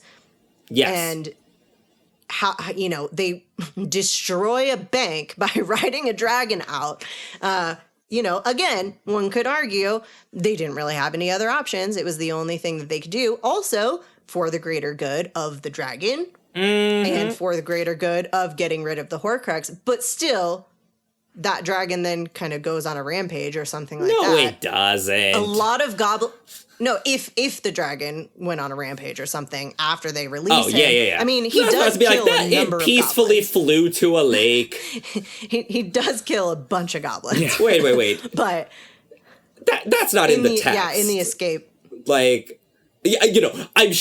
I would believe that the dragon, may have had a few casualties, but I don't think it's in the text that any goblins died, canonically. Yeah, it's not, but I think it's a fairly... You are correct in the terms that we cannot argue. It definitely happened, but the fact that it goes out through the bottom of the floor, there's got to be some crushing there, right? I mean, maybe, all the goblins just, flew aside and, Yes. have a couple scrapes and bruises. In an ideal world. Yeah. No, Sierra, I completely agree that, yes, now that the greater good is the greatest good, and they're at war, Yeah. yes, you could justify anything. I think to her credit, that, like, you know, with the Ministry, like, she really does do, like, the bare minimum she needs to get into the Ministry of Magic. But also, I think the reason her scary side isn't explored as much is she just doesn't have the opportunity. Like, oh, but she has the necklace on, right? That's so much opportunity. Every time she's wearing the locket, there's so much opportunity for her to be explored on her evil side. But I feel like her evil side is explored, like, in settings where she's surrounded by people. You know, like, she just spends most of her time with Harry and Ron. So, like, which one is she going to be evil to? Right. I mean, she could have put a jinx on Ron or Harry that if they leave the group, right, if they betrayed the group, that suddenly their leg would be disfigured, something of that nature. It could, I mean, yeah, it could have caused a lot of issues if she'd given into, you know, what it's telling her. Yeah. I mean, we see the impact that it has on Ron, which is, and it's obviously a much stronger impact than it has on the others. But I think that that's why we don't really hear about its impact on Hermione, is because Ron's overshadows her. But if the impact it's having on Hermione is this subtle, creeping, oh, you know what? They came after you, so you should probably just kill them. You know, that is so insidious. Absolutely. And I think very easy at this point in Hermione's progression, so easy to do. Right. Unlock that door and open it up. Yeah, certainly. Yes, exactly. The thing with the Horcruxes, right, is, like, most dramatic is when they prey on insecurities. Like, we see them prey on Ginny's insecurities with the diary and on Ron's in Deathly Hallows. And that's sort of very, like, fertile ground, you know, like you said, to get in your brain and be like, you know, oh, like, you know, everyone hates you. Like, Hermione and Harry are totally doing it behind your back. I feel like Hermione is very different. She doesn't have those insecurities. She has very different insecurities, but I feel like not ones that, like, the locket could really prey on comfortably. So if the locket was gonna turn Hermione evil, it would just be by, like, you know, sort of, you know, she puts it on and the locket's like, oh, you're already a bit evil. Okay, go on then. Like, yeah, you do you. I'm cheering you on. I feel like there's definitely some insecurities around her level of emotional connection with people. And so it would be very easy to be like, hey, these guys are going to leave you behind. They've always been best friends. Ron doesn't love you the way that you love him. Harry's never been as loyal to you as he's been to Ron. So therefore, you should ensure that they stay by your side at all times. I think that's like a fairly reasonable read on Hermione's character. Mm-hmm. Yeah. Yeah, I guess I could see that read. I don't think that's quite how I read her in Deathly Hallows, but yeah.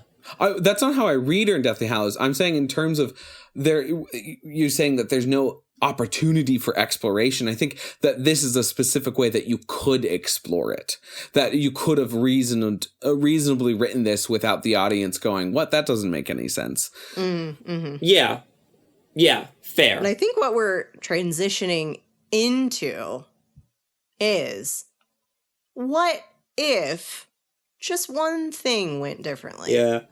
I gotta say, when you first, like, you know, like, set up the doc and you're like, you know, like, what makes Hermione evil if it goes completely different? I was like, do we need anything to go different? I feel like we just sort of take the 6 books and then swap around Deathly Hallows. But she doesn't. But she doesn't. But the point but is, she doesn't go evil. She doesn't go evil. Yeah. So what is something? Yeah.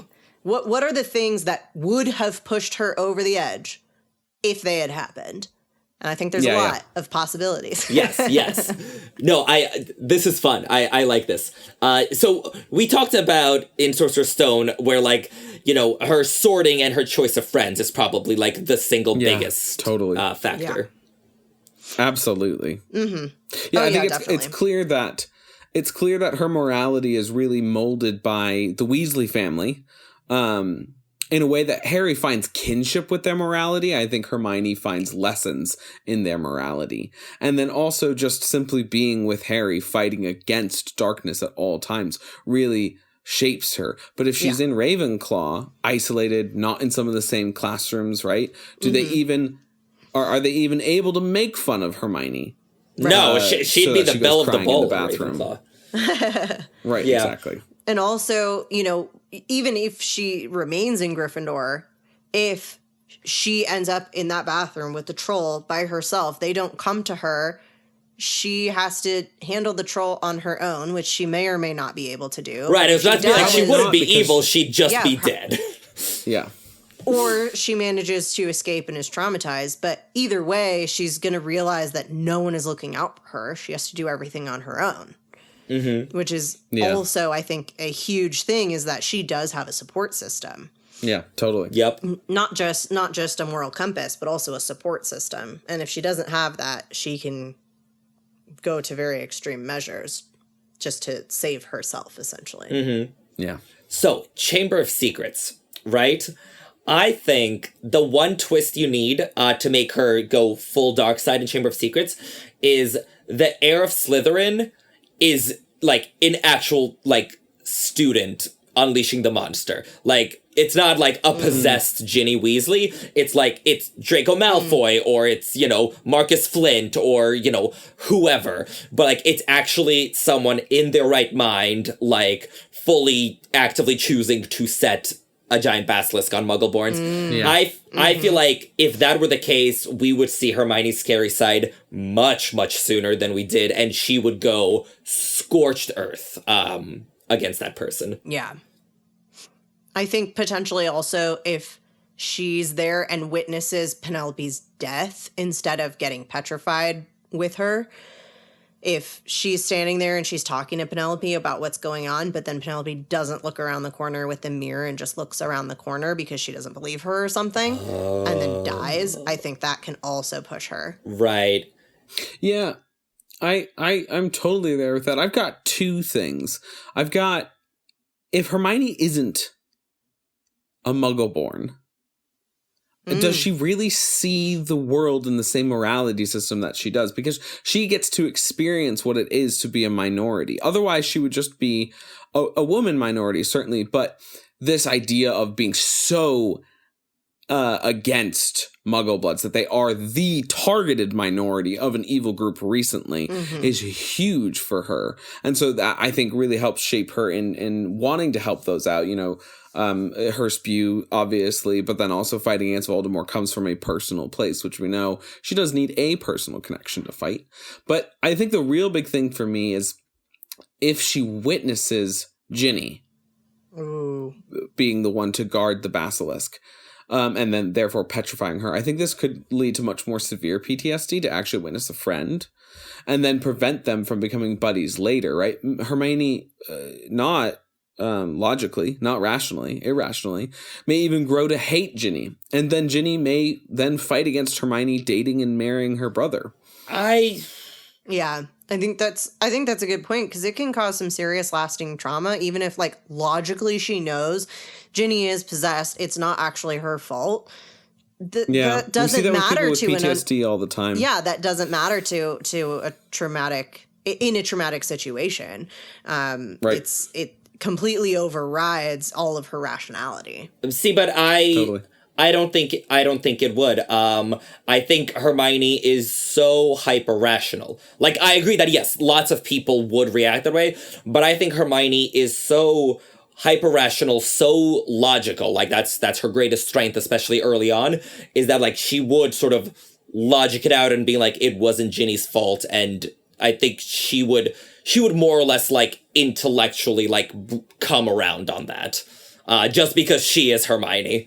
Yeah, there's a lot of case studies on the way that trauma affects people, and there doesn't seem to be a delineation from your ability to logic or have ration from your trauma reactions.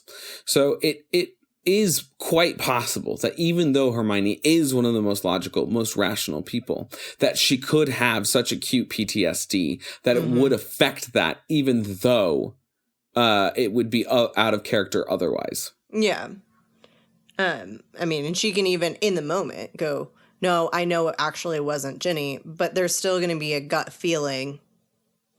There could be a gut feeling of that she's still uneasy around her, or even on like a lower scale. Yeah. Or even Pavlovian, right? Even if she's gotten therapy, there's still a Pavlovian effect of like, I just saw Ginny and felt terrible for such a long time that's now built into my mental coding in a way that I need a lot more therapy to help remove. Ugh, poor Hermione. Seriously, these hypotheticals are not happy ones for her. No, they're really, I mean... Well, they're all about her going evil. Something bad's got to happen to our girl in order for they're that to happen. They're all her rubber duck moment. Yes. Prisoner of Azkaban, I think if they can't save Buckbeak and Sirius, and she knows what she knows, or, you know, they go back, but they're still not able to save them, or something else terrible happens to the both of them, she could be launched just really far down that path of trying to get vindication for imprisonment again and death. Or, well, I mean, at that point, it would essentially be Sirius's death. It would be, he would have gotten the kiss, soul. but yeah. Yeah. Which I think that would have been horrifying. And absolutely. Yeah, there's no way she would have ever trusted anything about the ministry ever again. Yeah.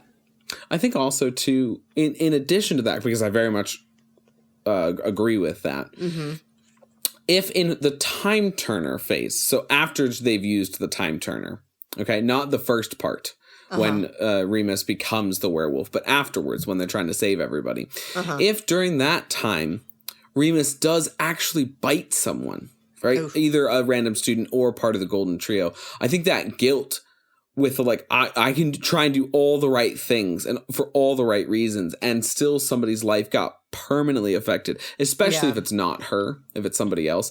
I think, and with all of that being like, I'm going to place all the guilt on the, or the culpability on the ministry, that could be catastrophic for her becoming evil. Yeah, definitely. Once we get into Goblet of Fire, just like above, it really, there's a lot of options, I think. Some of them are more severe than others, but one potential is just if Molly never realizes that she's wrong about Hermione and then proceeds to essentially treat her like trash forever. Especially once Hermione doesn't have her own mother in the picture. And I think that can have a really severe impact, because it would also affect her relationship with Ron and with Harry and with Ginny and all the other Weasleys if their mother hates her. Is she close enough to Molly that it would hit that hard at that point? Because she didn't stay with them in Chamber. She didn't stay with them in Prisoner. Yeah, like at that point, she spent like one summer with Mrs. Weasley. But going forward, she spends a lot more time with her. And so if going forward, she's spending all this time with her and Molly hates her, that is going to be... I mean, but would she spend all that time at a place she wasn't welcome? But she's welcomed by everybody else. Molly can't decide if she stays at Grimmauld Place. Grimmauld Place, no. The Burrow in Half-Blood Prince, yeah. So she's still spending a lot of time with the Weasleys if she's at Grimmauld Place. Okay.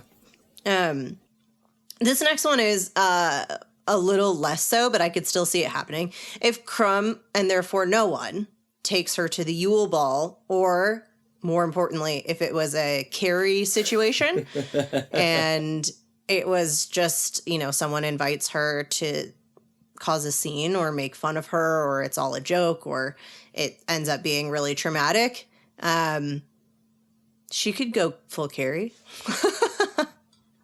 It would be funny because it would be absolutely Karkarov's idea to spill pig's blood on her. But whoever that student from Durmstrang was that has the food all down his chest, I forget his last name. But I'm pretty sure, you know, say it again, Irvin. Polyakov. Yeah. Polyakov. So Polio is what I'll call him because that's wonderful. If I'm pretty sure Polio would, like, you know, pull the little lever thing and then just a bunch of pigs would fall on her and Karkaroff would be like, what is that? And he's like, sorry, I didn't read the book. And the guy would be like, Karkaroff would be like, you didn't read the book. That's not even the end of the sentence. That's how that would go. That's definitely not it for several reasons. Hermione is not that fragile, but I do really like that idea. Also, if Crumb doesn't take her, Ron would have taken her, because he does have that moment where he says, You're a girl. Mm-hmm. Yeah, he would. Well, I guess I don't know if we cover this in another one. It sounds familiar, but would she have said yes to Ron with, even if she wasn't going with if she wasn't going with somebody and Ron asked her like that, would she actually go with him? Yeah, I think so. I think she wants a date enough. Yeah. Mm. Or would she just totally be like, well, I won't go with you, but I'll go with Harry? Oh my god, she would absolutely volunteer to go with Harry. Be like, well, it matters more because he's a Triwizard champion. He needs a date. So, like, for no other reason whatsoever. And also, I would have said yes to you, Ron, but you asked so rudely. Exactly. Another one that I think is more likely, if Harry dies and she doesn't, especially if she doesn't know that it's Voldemort's doing and thinks it's a result of the tournament. Huh. Yeah, I think that's the actual one that you could reason out. That she could get. It is interesting that it does not make her evil and cursed child, Harry dying in the fourth book. I mean, interesting, relevant, all up for debate. I think it's relevant. It was a play approved by Rowling, which is, we're doing a thought experiment. It's interesting that another thought experiment did not make her evil from it. Yeah. No, it is very interesting. They clearly didn't want this outcome. Cursed Child has such a poor grasp of the characters that, like, I don't give it much credibility. I'm not giving it credibility. I'm just saying another thought experiment did the same exact scenario and they didn't make her evil. I find that fascinating. Oh, yes. Okay. Another possibility is if she takes spew way too far. Oh, yeah. Okay, so I have clarifications on this, but go ahead. So basically when I'm saying way too far, I'm talking instead of just making cute hats and beginning this kind of grassroots lobbying movement and bringing attention to the issue and really calling everybody out for thinking that this is okay. Instead, she starts attacking people who own the elves or going out of her way to find them and violently force them to free the elves, etc. I'm talking like she goes extreme measures. She's like, nobody's listening to me on this. Yeah. She essentially creates political violence against the perpetrators. Because at first when you wrote it down, I was like, what? She like going too far trying to get house elves to be free? No. Like, what is she going to do? No. Like, oh no, they're free. Oops. But no, in terms of like going and hunting those who disagree with her on her views, that would be too far, right? There needs to be some sense of being able to disagree without murdering each other. Yeah, exactly. And then the last one that I had for Goblet of Fire, I mean, basically just, we already know about Rita Skeeter and what happens in the canon.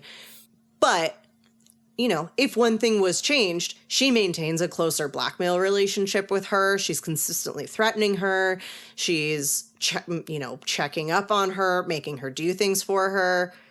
I mean... Oh, I can absolutely see that. Rita, go buy this for me, bring it to 100%. Me, et cetera, et cetera, et cetera. She can do whatever. She's got this woman at her mercy at this point, and she could do horrible things if she chose. I mean, I don't see Hermione, turning Rita into her servant or anything, but, like, having a captive journalist, like... She could absolutely make hay with that. Like, it was the one article and, Hermione was desperate and, like, did what she felt she had to. But, like, you could just keep, like, Rita on retainer. She's like, guess what? You need to pump out a pro-Harry Potter piece, 3,000 words at least once a week. Like, guess what? You are writing the 900-page biography of Harry Potter and how he's a saint. Like... Yeah. she could have absolutely gone for that. So I could definitely see her, again, with the best of intentions, going in on that and really going way too far with Rita. Yeah. I think that's very well within her character. Moving into Order of the Phoenix, I think that one of the really big things is the battle at the Department of Mysteries. If she is potentially more injured by Dolohov, Ron dies because of the brains, or really if any of really any of them here die at the hands of the Death Eaters in this situation, I think that very easily catapults her over into evil territory to try to get back at these people for what they've done. I think, Hermione and Ron have already started having feelings as early as Goblet of Fire. You could even argue that they definitely have feelings, starting when she gets petrified and Ron is taking it hard, and then they have all of their sort of bitter banter about pets in book 3. So I really think Ron's death is super impactful here. And it may be that she, like, those feelings are still unrealized for Hermione. I think they're realized at this point, but that's a read, not a textual thing. And so I think Ron's death really makes an impact here more than Neville's or Luna's or Ginny's would. Obviously, Harry's would make a big impact, but it's such a big impact story-wise, and I could see it galvanizing her to keep fighting for the good. But Ron's death, I think, could actually lead to evilness occurring. Yeah, I think so. Another possibility is if she has the opportunity to take down more than just Umbridge in the whole Forest Centaur situation, if she instead blows the room apart when Harry's being crucioed, potentially not just hurting Umbridge, but also the other Slytherins, or even horribly one of her friends who are in the room with her.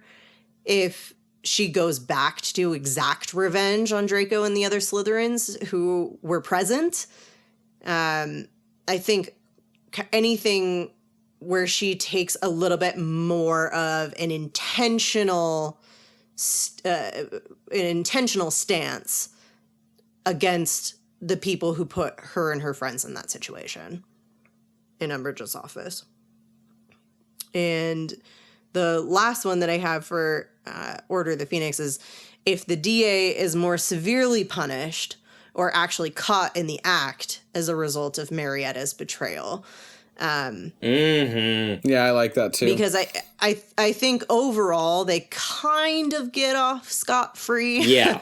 because Dumbledore ends up taking most of the fall. Yeah, so Dumbledore takes most of the fall. Obviously, Umbridge has her suspicions that maybe the kids are playing more of a role in this than Dumbledore's letting on. But if Dumbledore doesn't take the fall for them, or if he does, but they still decide to punish all the kids for it, if they're expelled, if they're, continuously tortured in detention, all of those things, I think, definitely skyrocket her.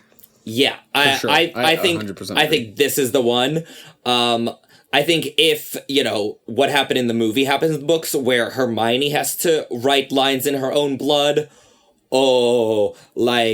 she would have sent Umbridge to the Centaurs in the best case scenario. Like, she would have sent Umbridge to Aragog. Yeah, I think that would not have gone over well with Hermione. I think if she ends up expelled, she will, not rest until she's exacted her revenge. She just, becomes a vigilante, with one goal in mind, make Umbridge and Marietta pay. I think if the consequences were more severe, I think we'd absolutely see a much scarier side of Hermione. Moving into Half-Blood Prince, I think I had a little harder of a time with this one, but I think that the answer would be if Harry dies and Dumbledore lives, either in the cave or on the tower. Because Dumbledore is supposed to be protecting Harry, and that's Dumbledore's job, and I think she would... The faith in Dumbledore, yeah. Yeah, that being shattered, along with, at this point, her faith in almost anything else, and now she doesn't have her best friend. would be horrible. Also, Ron would not take Harry's death very well, and that would not do well for their friendship either. So I think that it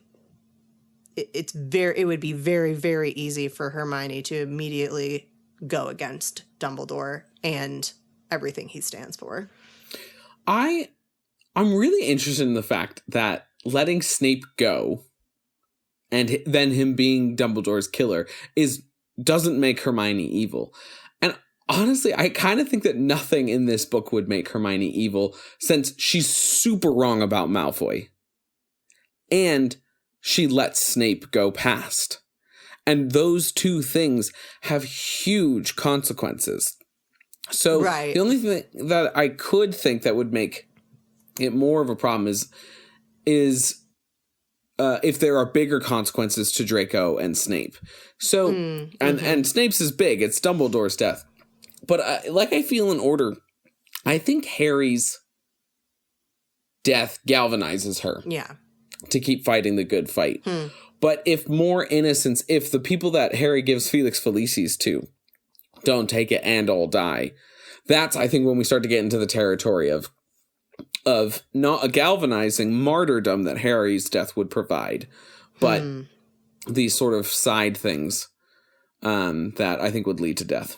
Yeah, I'm still on the side of thinking that it doesn't necessarily galvanize Hermione to continue on fighting the good fight, purely for the fact that she would blame Dumbledore for his death. Because in this scenario of especially dying in the cave, I think that is, especially dying in the cave, that is purely and could only be, in her eyes, Dumbledore's fault. You don't think that she would assign blame to Voldemort? Yeah, I've trouble seeing her just blaming Dumbledore, because she's just this stuff's dangerous. People get hurt. It's kind of, what we're signing up for, what Harry signed up for. I think that some of the blame she would assign to Voldemort, but that doesn't necessarily... I'm not saying she joins Voldemort. I'm saying that she would become evil. There can be multiple evils that are not in alignment with each other. So I think that while she would assign some of the blame to Voldemort just for putting the protections in place on his Horcrux, I suppose, it really, in this instance, is Dumbledore's one main motivation besides get the Horcrux is keep Harry alive. And show Harry so that how he to can die the at the right Horcruxes. time. Yeah. And show Harry how to do this. They wouldn't have any idea how... They wouldn't be able to fight Voldemort properly should this happen. So I think that... I really think that Hermione would go completely anti-Dumbledore.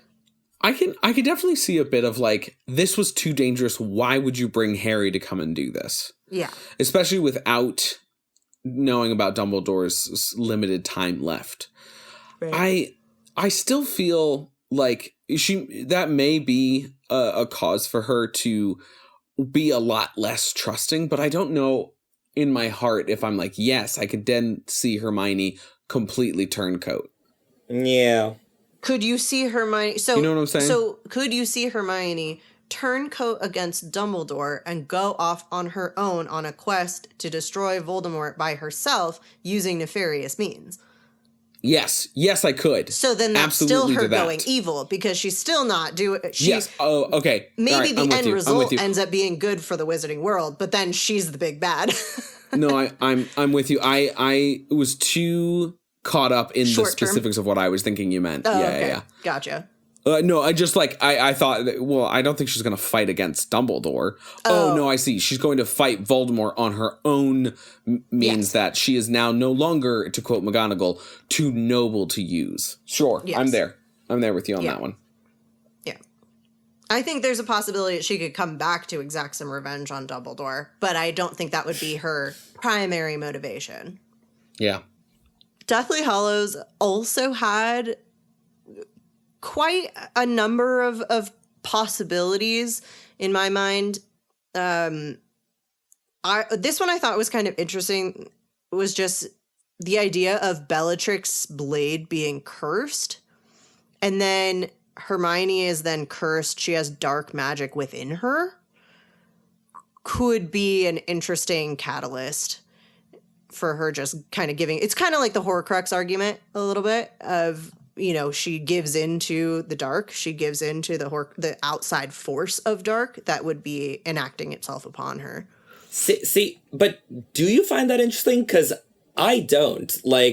I think one of the things I really love about Deathly Hallows is that rather than sort of magical explanations, sort of motivating and driving so much of the development, it's really just character. It's like humans being human and making choices. I think I wouldn't like it if dark magic corrupted Hermione from within. I'd so much rather she went evil on her own accord. I mean, it's still a possibility as to how she could get there, though. I mean, yes, sure. That's very true. A what if? Yeah. I do think that there are plenty of other better options, but I do still find that plot interesting. All right.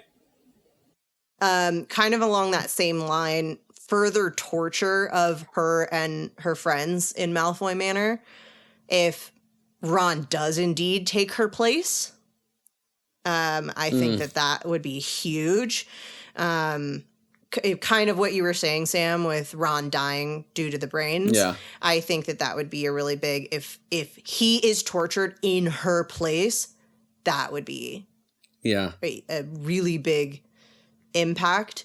I do think in that specific situation, something would potentially have to also happen to Harry, because otherwise she would maybe begrudgingly continue the Horcrux hunt with Harry.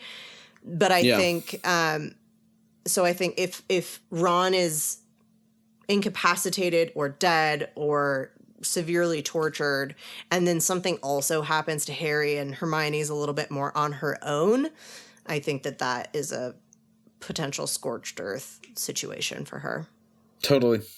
I think, right, that further torture, having other people when she feels like she should have been there, or even if she is further tortured and then Ron or Luna or Harry are killed there, I think that's a really easy turning point for Hermione to just start using unforgivable curses and trying to reshape the world for good in the way that she sees fit, therefore creating another dictator. And ultimately those dictators go too far. Yeah, for sure. So I really tried to figure out how you could change the fewest things in Deathly Hallows, and still lead Hermione down this path. And I think, if, assuming she still spends most of the year camping, I think her best opportunity would be when she polyjuices into Bellatrix. Because, right, we've said that, she's always motivated by trying to affect positive change in the world. As Bellatrix, she would have so much power to do so. Basically, I'm thinking 9 to 5, but a little more life or death. God, I love that movie. But if she sees another Death Eater torturing or killing people, and she's Bellatrix, and she just decides you know what? The world would probably be better off without this Death Eater in it. And she just starts killing. And, she doesn't have to just incapacitate Death Eaters. Thanks to the access that she has to anyone and everything, she could start punishing the Death Eaters. And, you could come up with a scenario, not one that I think would work as satisfyingly, but you could where she punishes the Death Eater and she's oh, and she likes punishing him. Or if we're going down that road, if she's trying to stay in character as Bellatrix and she has to torture someone, to maintain her cover, and then she finds that she maybe slightly enjoyed it, that she successfully cast Cruciatus. It was you could go down a very dark path like that. I prefer I think the first one of her realizing I can infiltrate as Bellatrix and take out people and affect positive change seems a lot more in character. Oh yeah. She doesn't seem like she ever enjoys like the process of being there present during the physical pain. She's not like Dolores in that way. She doesn't sort of get off to watching people. She is, impressed with herself with Marietta and glad that she's found out, but not necessarily like loving the pain of it. So I think that the first one's a lot more likely, although I think she's a number of years away from maturing into being able to do that effectively. I think if we're talking about an older Hermione who has mastered occlumency and if feels like she's a better actor, would absolutely go and do that. But I don't know that she has that capabilities as a 17-year-old. And I think she has the wisdom to know that she doesn't have those capabilities. Do you? Because she thinks very highly of herself and her abilities. Yeah, but she also knows what some of her weaknesses are, right? She specifically doesn't go for Quidditch because she knows it's not good. So I think in this case, it'd be fair to say she knows she's not a good actress and she knows she's not good enough at occlumency, which she knows exists and has not practiced. Mm-hmm. Yeah, that's true. I think I kind of had a line similar to this of just instead of Harry imperiousing the goblin, if she's the one to imperious the goblin, I felt like that would almost fracture something inside of her to fully go into using an unforgivable, kind of along the same line that you were saying of torturing a Death Eater or something like that. In that maybe not necessarily that she enjoyed it, but that it just like almost broke something in her morality or something like that. Oh, I don't see that. I don't think... Or her soul. I think her soul and her morality would be just fine using the Imperious Curse. Because it's... First of all, it's necessary. Like, war effort, fate of the world, lives at stake, etc. and all that. But also, like, this isn't, like, some objectively horrible thing. Like, she's not imperiousing them to, like, go jump off a bridge. Like, if you did what Harry did with Travers, which is like, okay, go sit in the corner, like, be out of the way. Like, I don't think, like, the act of Imperious itself in this context is, like, so evil or even, like, evil enough to really register as more than a blip. Yeah, I mean, I think robbing somebody of their free will without them consenting to it is highly unethical and should not be done. And the imperiousness of these, one of the goblins at least, does lead to his death.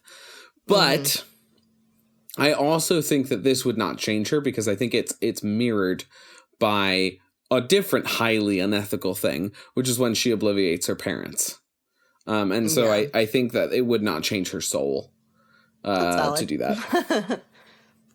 Consider my argument changed, or my conclusion changed. Yes, we're changing hearts and minds here.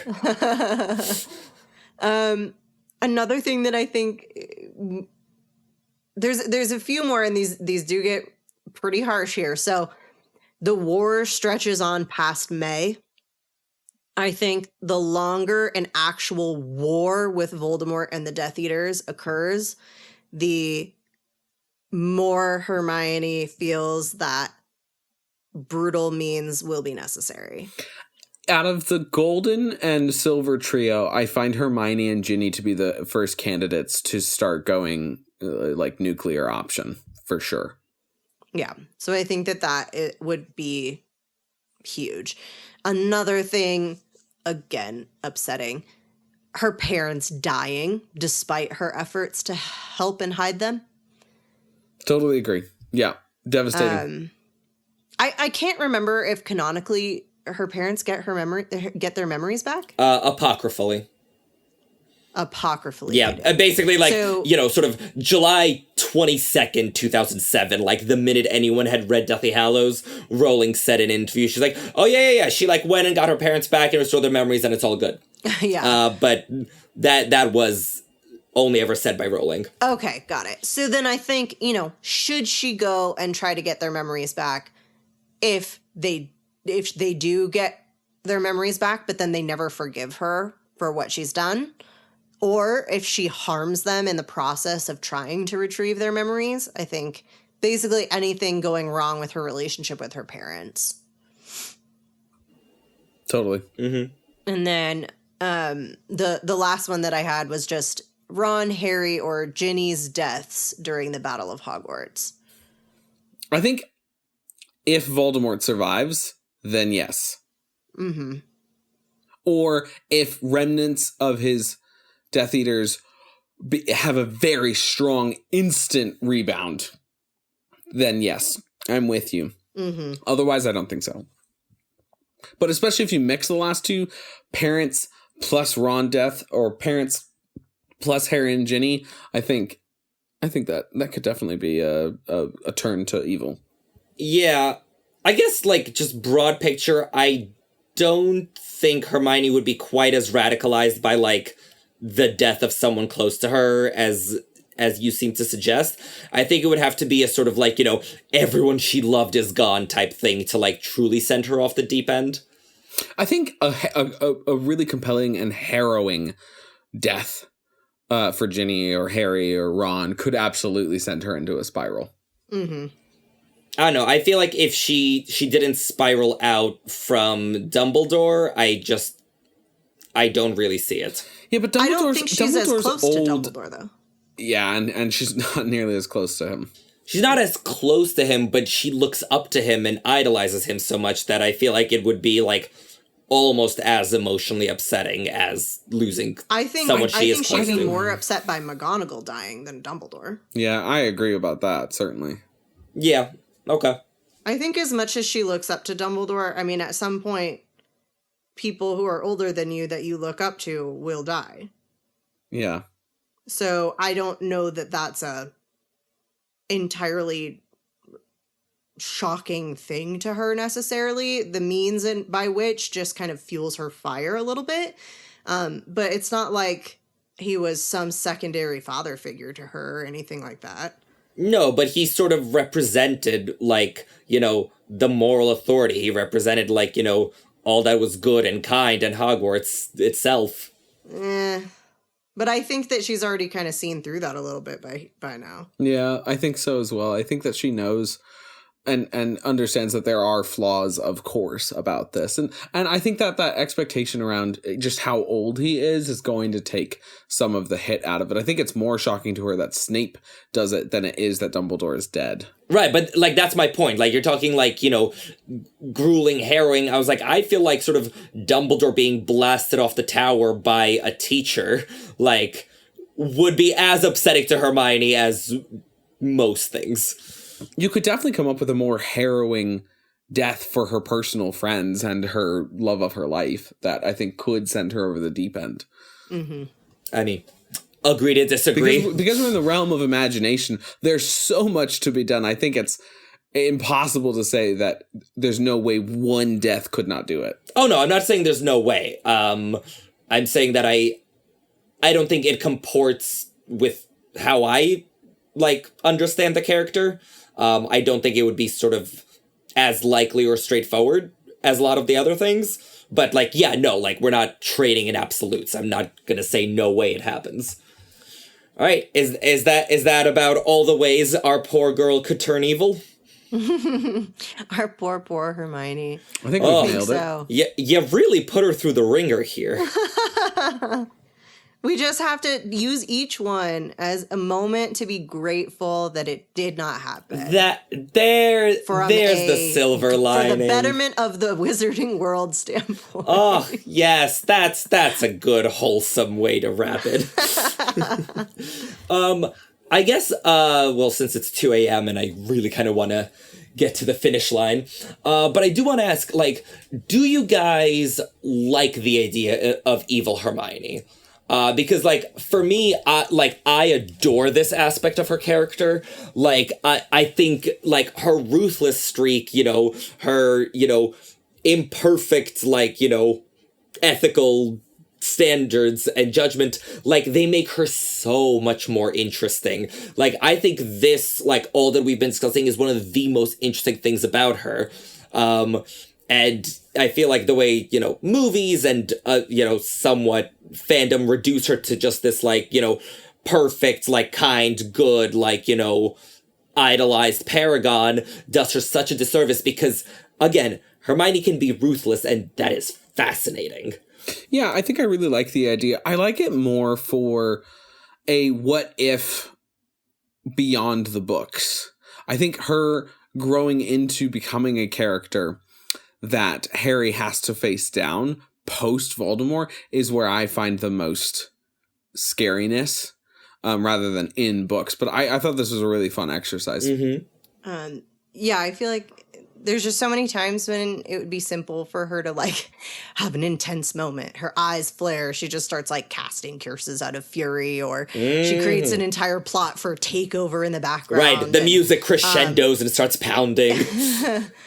Yeah, I just think that the most important, I just think that the most interesting part of an evil Hermione is just she would become that way out of being too good. Yes. Essentially, of taking being good way too far, which is what I find so interesting. I'm so sorry. My baby's screaming right now, so I need to go make sure he's okay. I'm going to leave everything running. But feel free to continue because I don't think I have any other notes past it. Yeah. No, I can just run through my weird chapter summary, but it's not a chapter summary thing. Yeah. I'll be back. Go for it. Sweet. Okay, listeners, I'm going to do a quick what if from Sam's perspective on if she becomes evil or eviler during the books. None of this is actually canonical, obviously, and all of it is ridiculous, so take of it what you will. In Sorcerer's Stone, if Hermione becomes evil, Voldemort comes back to power without Hermione's help, right? Because she gets Harry through the potion room, although I suppose Harry could have just taken a look at which one was almost all the way drunk and been like, that one. But he doesn't. And then she does a Snape, and she joins up with Voldemort at 11 years old. And then Hermione fans win because she's with Draco for the next 6 books. In Chamber of Secrets, she seeks revenge on all Slytherins in the future. Hermione fans lose. Conversely, Drapple fans win because I imagine that Draco would be buried with his apple after Hermione's finished with him. Sam, I'm just going to say, if you're a Drapple fan, you're going to really enjoy my book launch. Excellent. I love Drapple with a huge passion. Prisoner of Azkaban. I think moving forward, if Sirius doesn't get rescued and Buckbeak's killed, this is just Hermione's off the hook, right? She's just using unforgivable curses moving forward, and Joe can't sell any more books, and we never get to finish the series. Goblet of Fire. Hermione either becomes, right, a one-person kill squad against Voldy, ignoring Dumbledore completely, or she joins him and proves that with her talents they can't pass her up even though she's Muggle-born. Then Order of the Phoenix. Hermione, in this case, she becomes a tool of the Ministry, and she runs a smear campaign against Harry and Dumbledore, actively working against their Voldemort narrative, and then eventually works directly for Voldemort's shadow government, right? She becomes their, token Muggle-born who goes out and says how awful it is and how she's in repenting and everything. Meanwhile, she is using her powers as a Death Eater to murder and slander and kill people. Half-Blood Prince. Realizing that she can't win against Voldemort, she goes against Dumbledore and joins Voldemort, again showing her to be a truly talented, if not hormonal teenager. And in Deathly Hallow, my favorite version, after Voldemort's death, in trying to shape a new world and getting certainly so frustrated that nobody's listening to her, she becomes a much scarier villain than Voldemort ever was, and Harry has to take her down. Sam, I assume that you are going to start writing fan fictions the minute we finish recording? Unfortunately, no. My fan fictions are all set in 2005, and with a character named Raven Husher. It's a good year. It is. It's a great year. Hey, Irvin, is anything from 2005 playing on the pub's jukebox today? A couple years later, but actually you're not that far off. Yes. I thought that at the pub's jukebox we could honor Hermione's greatest hit with Hawthorne and Holly's fantastic song, Marietta's a Sneak. If you've never been in a room full of dozens of Wizrock fans singing, I know that purple pustules hurt and Marietta's a sneak, it's a great experience. So give that a listen. Fantastic. We let her in on secret meetings. She held the secret in her hot little hands. We never guessed she'd be a snitch. Little did we know, deception was her plan. I wasn't sorry to say that purple pustules hurt. Spelling words of betrayal on her face. I know it might sound harsh. She won't forget 'cause we left scars. She's a sneak. Marietta's a sneak. Maybe we'll see what's important in the end. Maybe we'll learn how to be a better friend. Marietta's a sneak. Oh, Marietta's a sneak. Well, listeners, A big thanks to microphones for allowing us to to do this podcast today, since we have no guest to thank. you know what? I feel like Lori Kim was here with us in spirit because she and I worked so much on the presentation. So thanks to Lori Kim for Yes, thank you so much, Lori. getting us on this path. Listeners, if you enjoyed your time at the pub today, don't be evil like Hermione. Please rate and review us online. Tell your friends about our show. It's a huge help if you do. And a huge, huge thank you to Lori Young, who bought us this round of drinks at the Three Broomsticks. Thank you, Lori. Thank you, Lori. Thank you. We're thanking Lori's all around. Listeners, if you want to buy us the next round, head on over to patreon.com/3broomsticks with the numeral 3 to sign up. There's going to be some fantastic content over there. And yeah, we'd really appreciate it. If you want to find us online, which would be great, we're on various different social media channels, which are all linked on our website and in the show notes. Do you want a change of emojis that make you think? Do you want to get a heads up on your recommended reading for next episode? We are sharing our upcoming Patreon schedules as well. Reactions and emoji titles for the upcoming chapters, all of it is on our social media, so please find us there. You can also visit our website, leave us a comment. We love the comments. We love looking at them, responding to them, reading them on the show, discussing them later. You can find us on 3broomstickspod.com. That's with the 3 spelled out. 3broomstickspod.com. Please, you can submit a topic or let us know your thoughts. Next time we meet at the 3 Broomsticks, we'll be discussing Sorcerer's Stone, Chapter 15. The Forbidden Forest. And with that, I've been Sierra. I'm Sam. And I'm Irvin. Thank you for listening. We'll see you next time in the 3 Broomsticks. Cheers! Give me big old buckets of butterbeer. Give me big old barrels of butterbeer. Give me the drink I love so dear. And another round for my friend right here of the sweet old butterbeer. This episode of The 3 Broomsticks was edited by Patrick Musilek. The theme song was written and performed by the Faithful Sidekicks. Make sure to check them out at thefaithfulsidekicks.com.